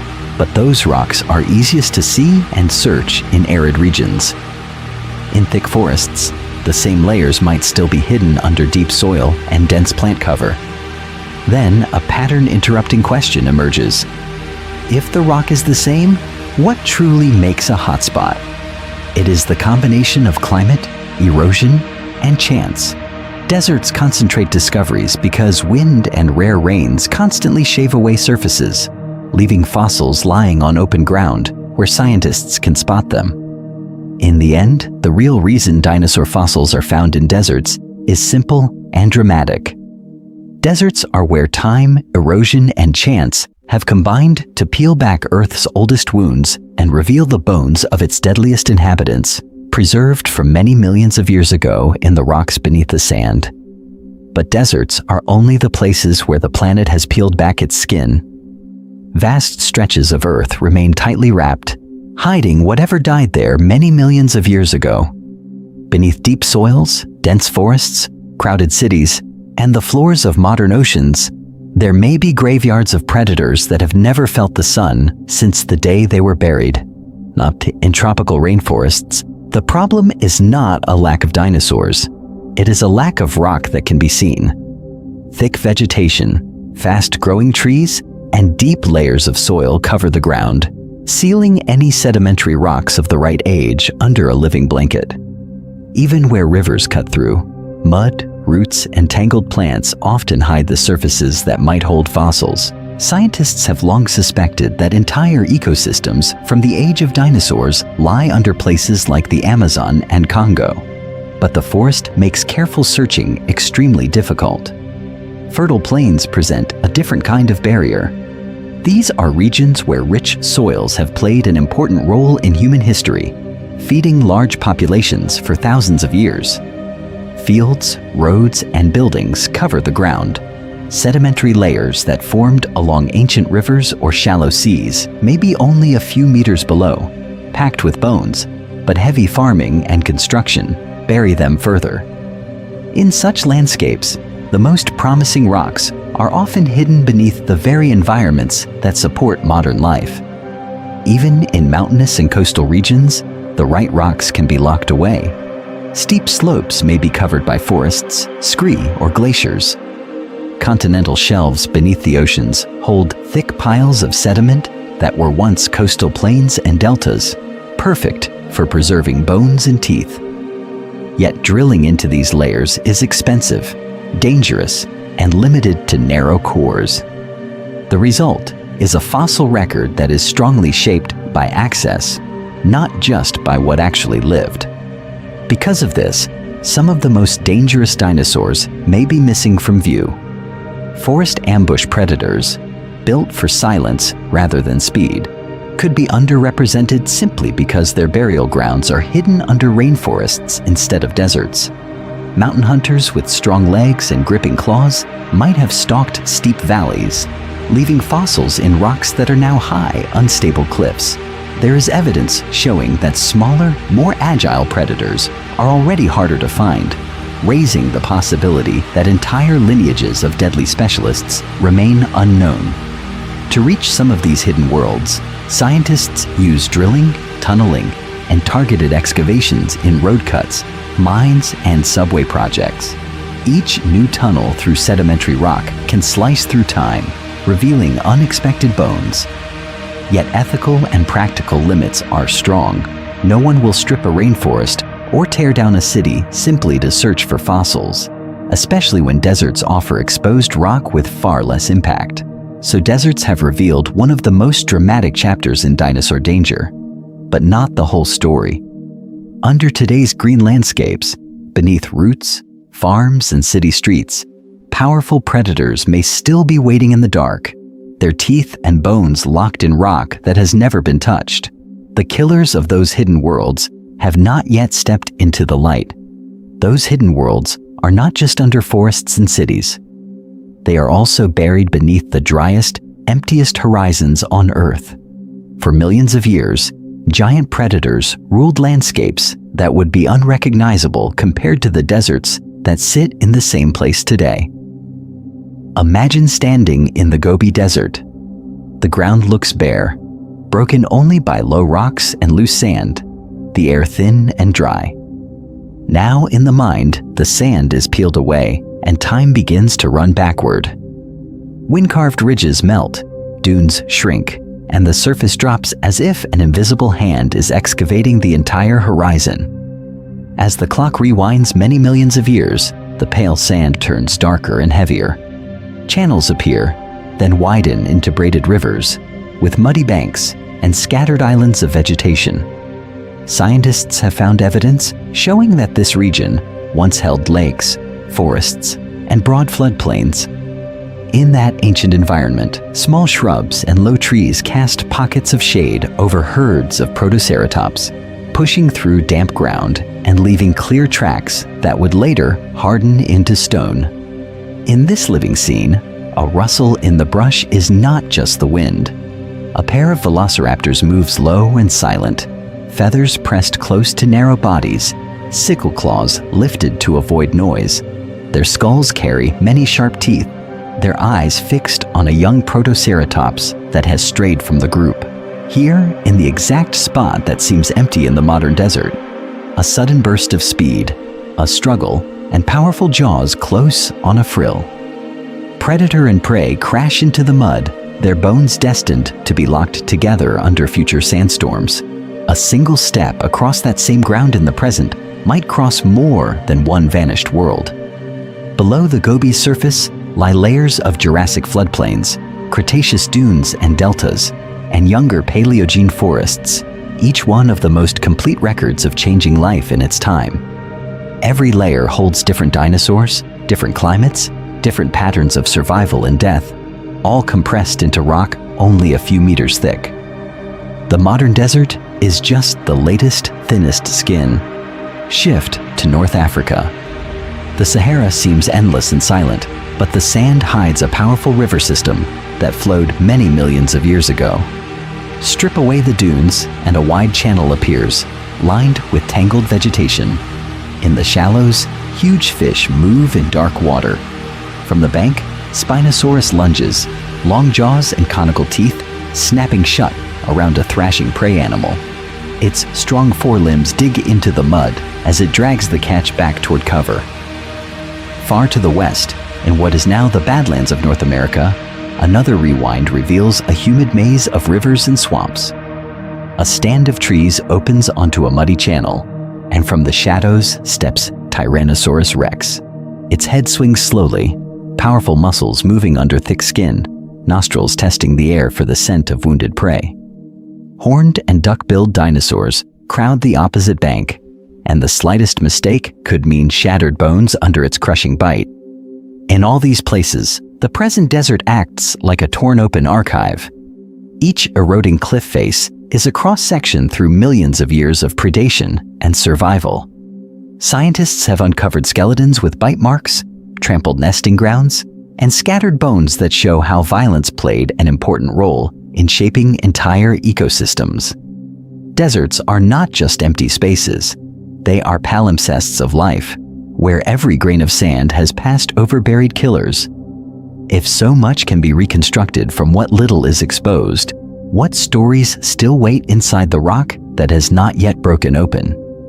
The next step is to follow the trail of clues that leads from these silent kill zones back into the methods that reveal them, and into the hidden risks of reading danger from bones alone. From those silent kill zones in the rock, the trail leads to something far louder.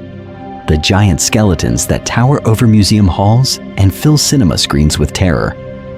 Many of the most famous mounts of dangerous dinosaurs from Tyrannosaurus rex in North America to Velociraptor in the Gobi and Spinosaurus in the Sahara, are built from fossils pulled out of deserts and badlands. These barren landscapes have quietly shaped what ancient danger looks like in the modern imagination. For millions of years, the bodies of these predators lay hidden in river muds, lake beds, and coastal swamps.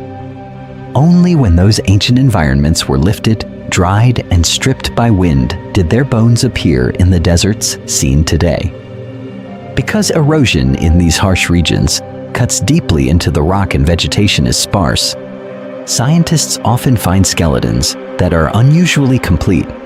Long tails, delicate claws, even the thin bones of the skull can be preserved together, giving a strong three-dimensional blueprint for the living animal. This completeness has played an important role in how artists and filmmakers build their predators. When a nearly full T-Rex skeleton is uncovered in the Badlands of Montana, its massive skull, deep chest, and powerful tail do more than fill a display case. They provide evidence showing that the animal could balance on two legs, swing its head in wide arcs, and drive bone-crushing teeth into prey. Animators can test how far the jaws open, how fast the legs might move, and how the tail whips for balance, all grounded in real bones rather than pure imagination. Desert fossils have also forced dramatic corrections. Spinosaurus, first known from Egyptian rocks, was long shown as a tall, land-walking predator with a crocodile-like head and a sail on its back. New discoveries from the Sahara, including tailbones and denser limb bones, revealed a very different body plan, better suited for a semi-aquatic lifestyle. The image shifted from a dryland giant to one of the most unusual river hunters of all time. In the Gobi Desert, small, agile velociraptor fossils with clear feather impressions and modest size have overturned earlier movie versions that showed a much larger, scaly animal. How many other on-screen monsters are waiting for such a rewrite? Even the act of uncovering these killers has become part of the legend. Sun-bleached bones eroding from red cliffs, long lines of plaster-wrapped fossils carried across sand, and remote camps battered by wind create a powerful visual language. The desert itself starts to feel like an active character, an environment that still hides predators beneath its surface. In the end, every dramatic chase, every snapping jaw and thundering footstep on screen traces back to real fossils lifted from real rock, often in some of the harshest deserts on Earth. The story of these killers was written in stone many millions of years ago, but it is read through desert light. The next question is how far those readings can be pushed before the line between evidence and invention begins to blur. The line between evidence and invention may blur, but the deserts do not lie. For millions of years, giant dinosaurs ruled wet, violent worlds, and only in the driest places on Earth is that lost age fully exposed. This journey began with a simple mystery. Why are so many of the most dangerous dinosaurs pulled from bare rock and sand?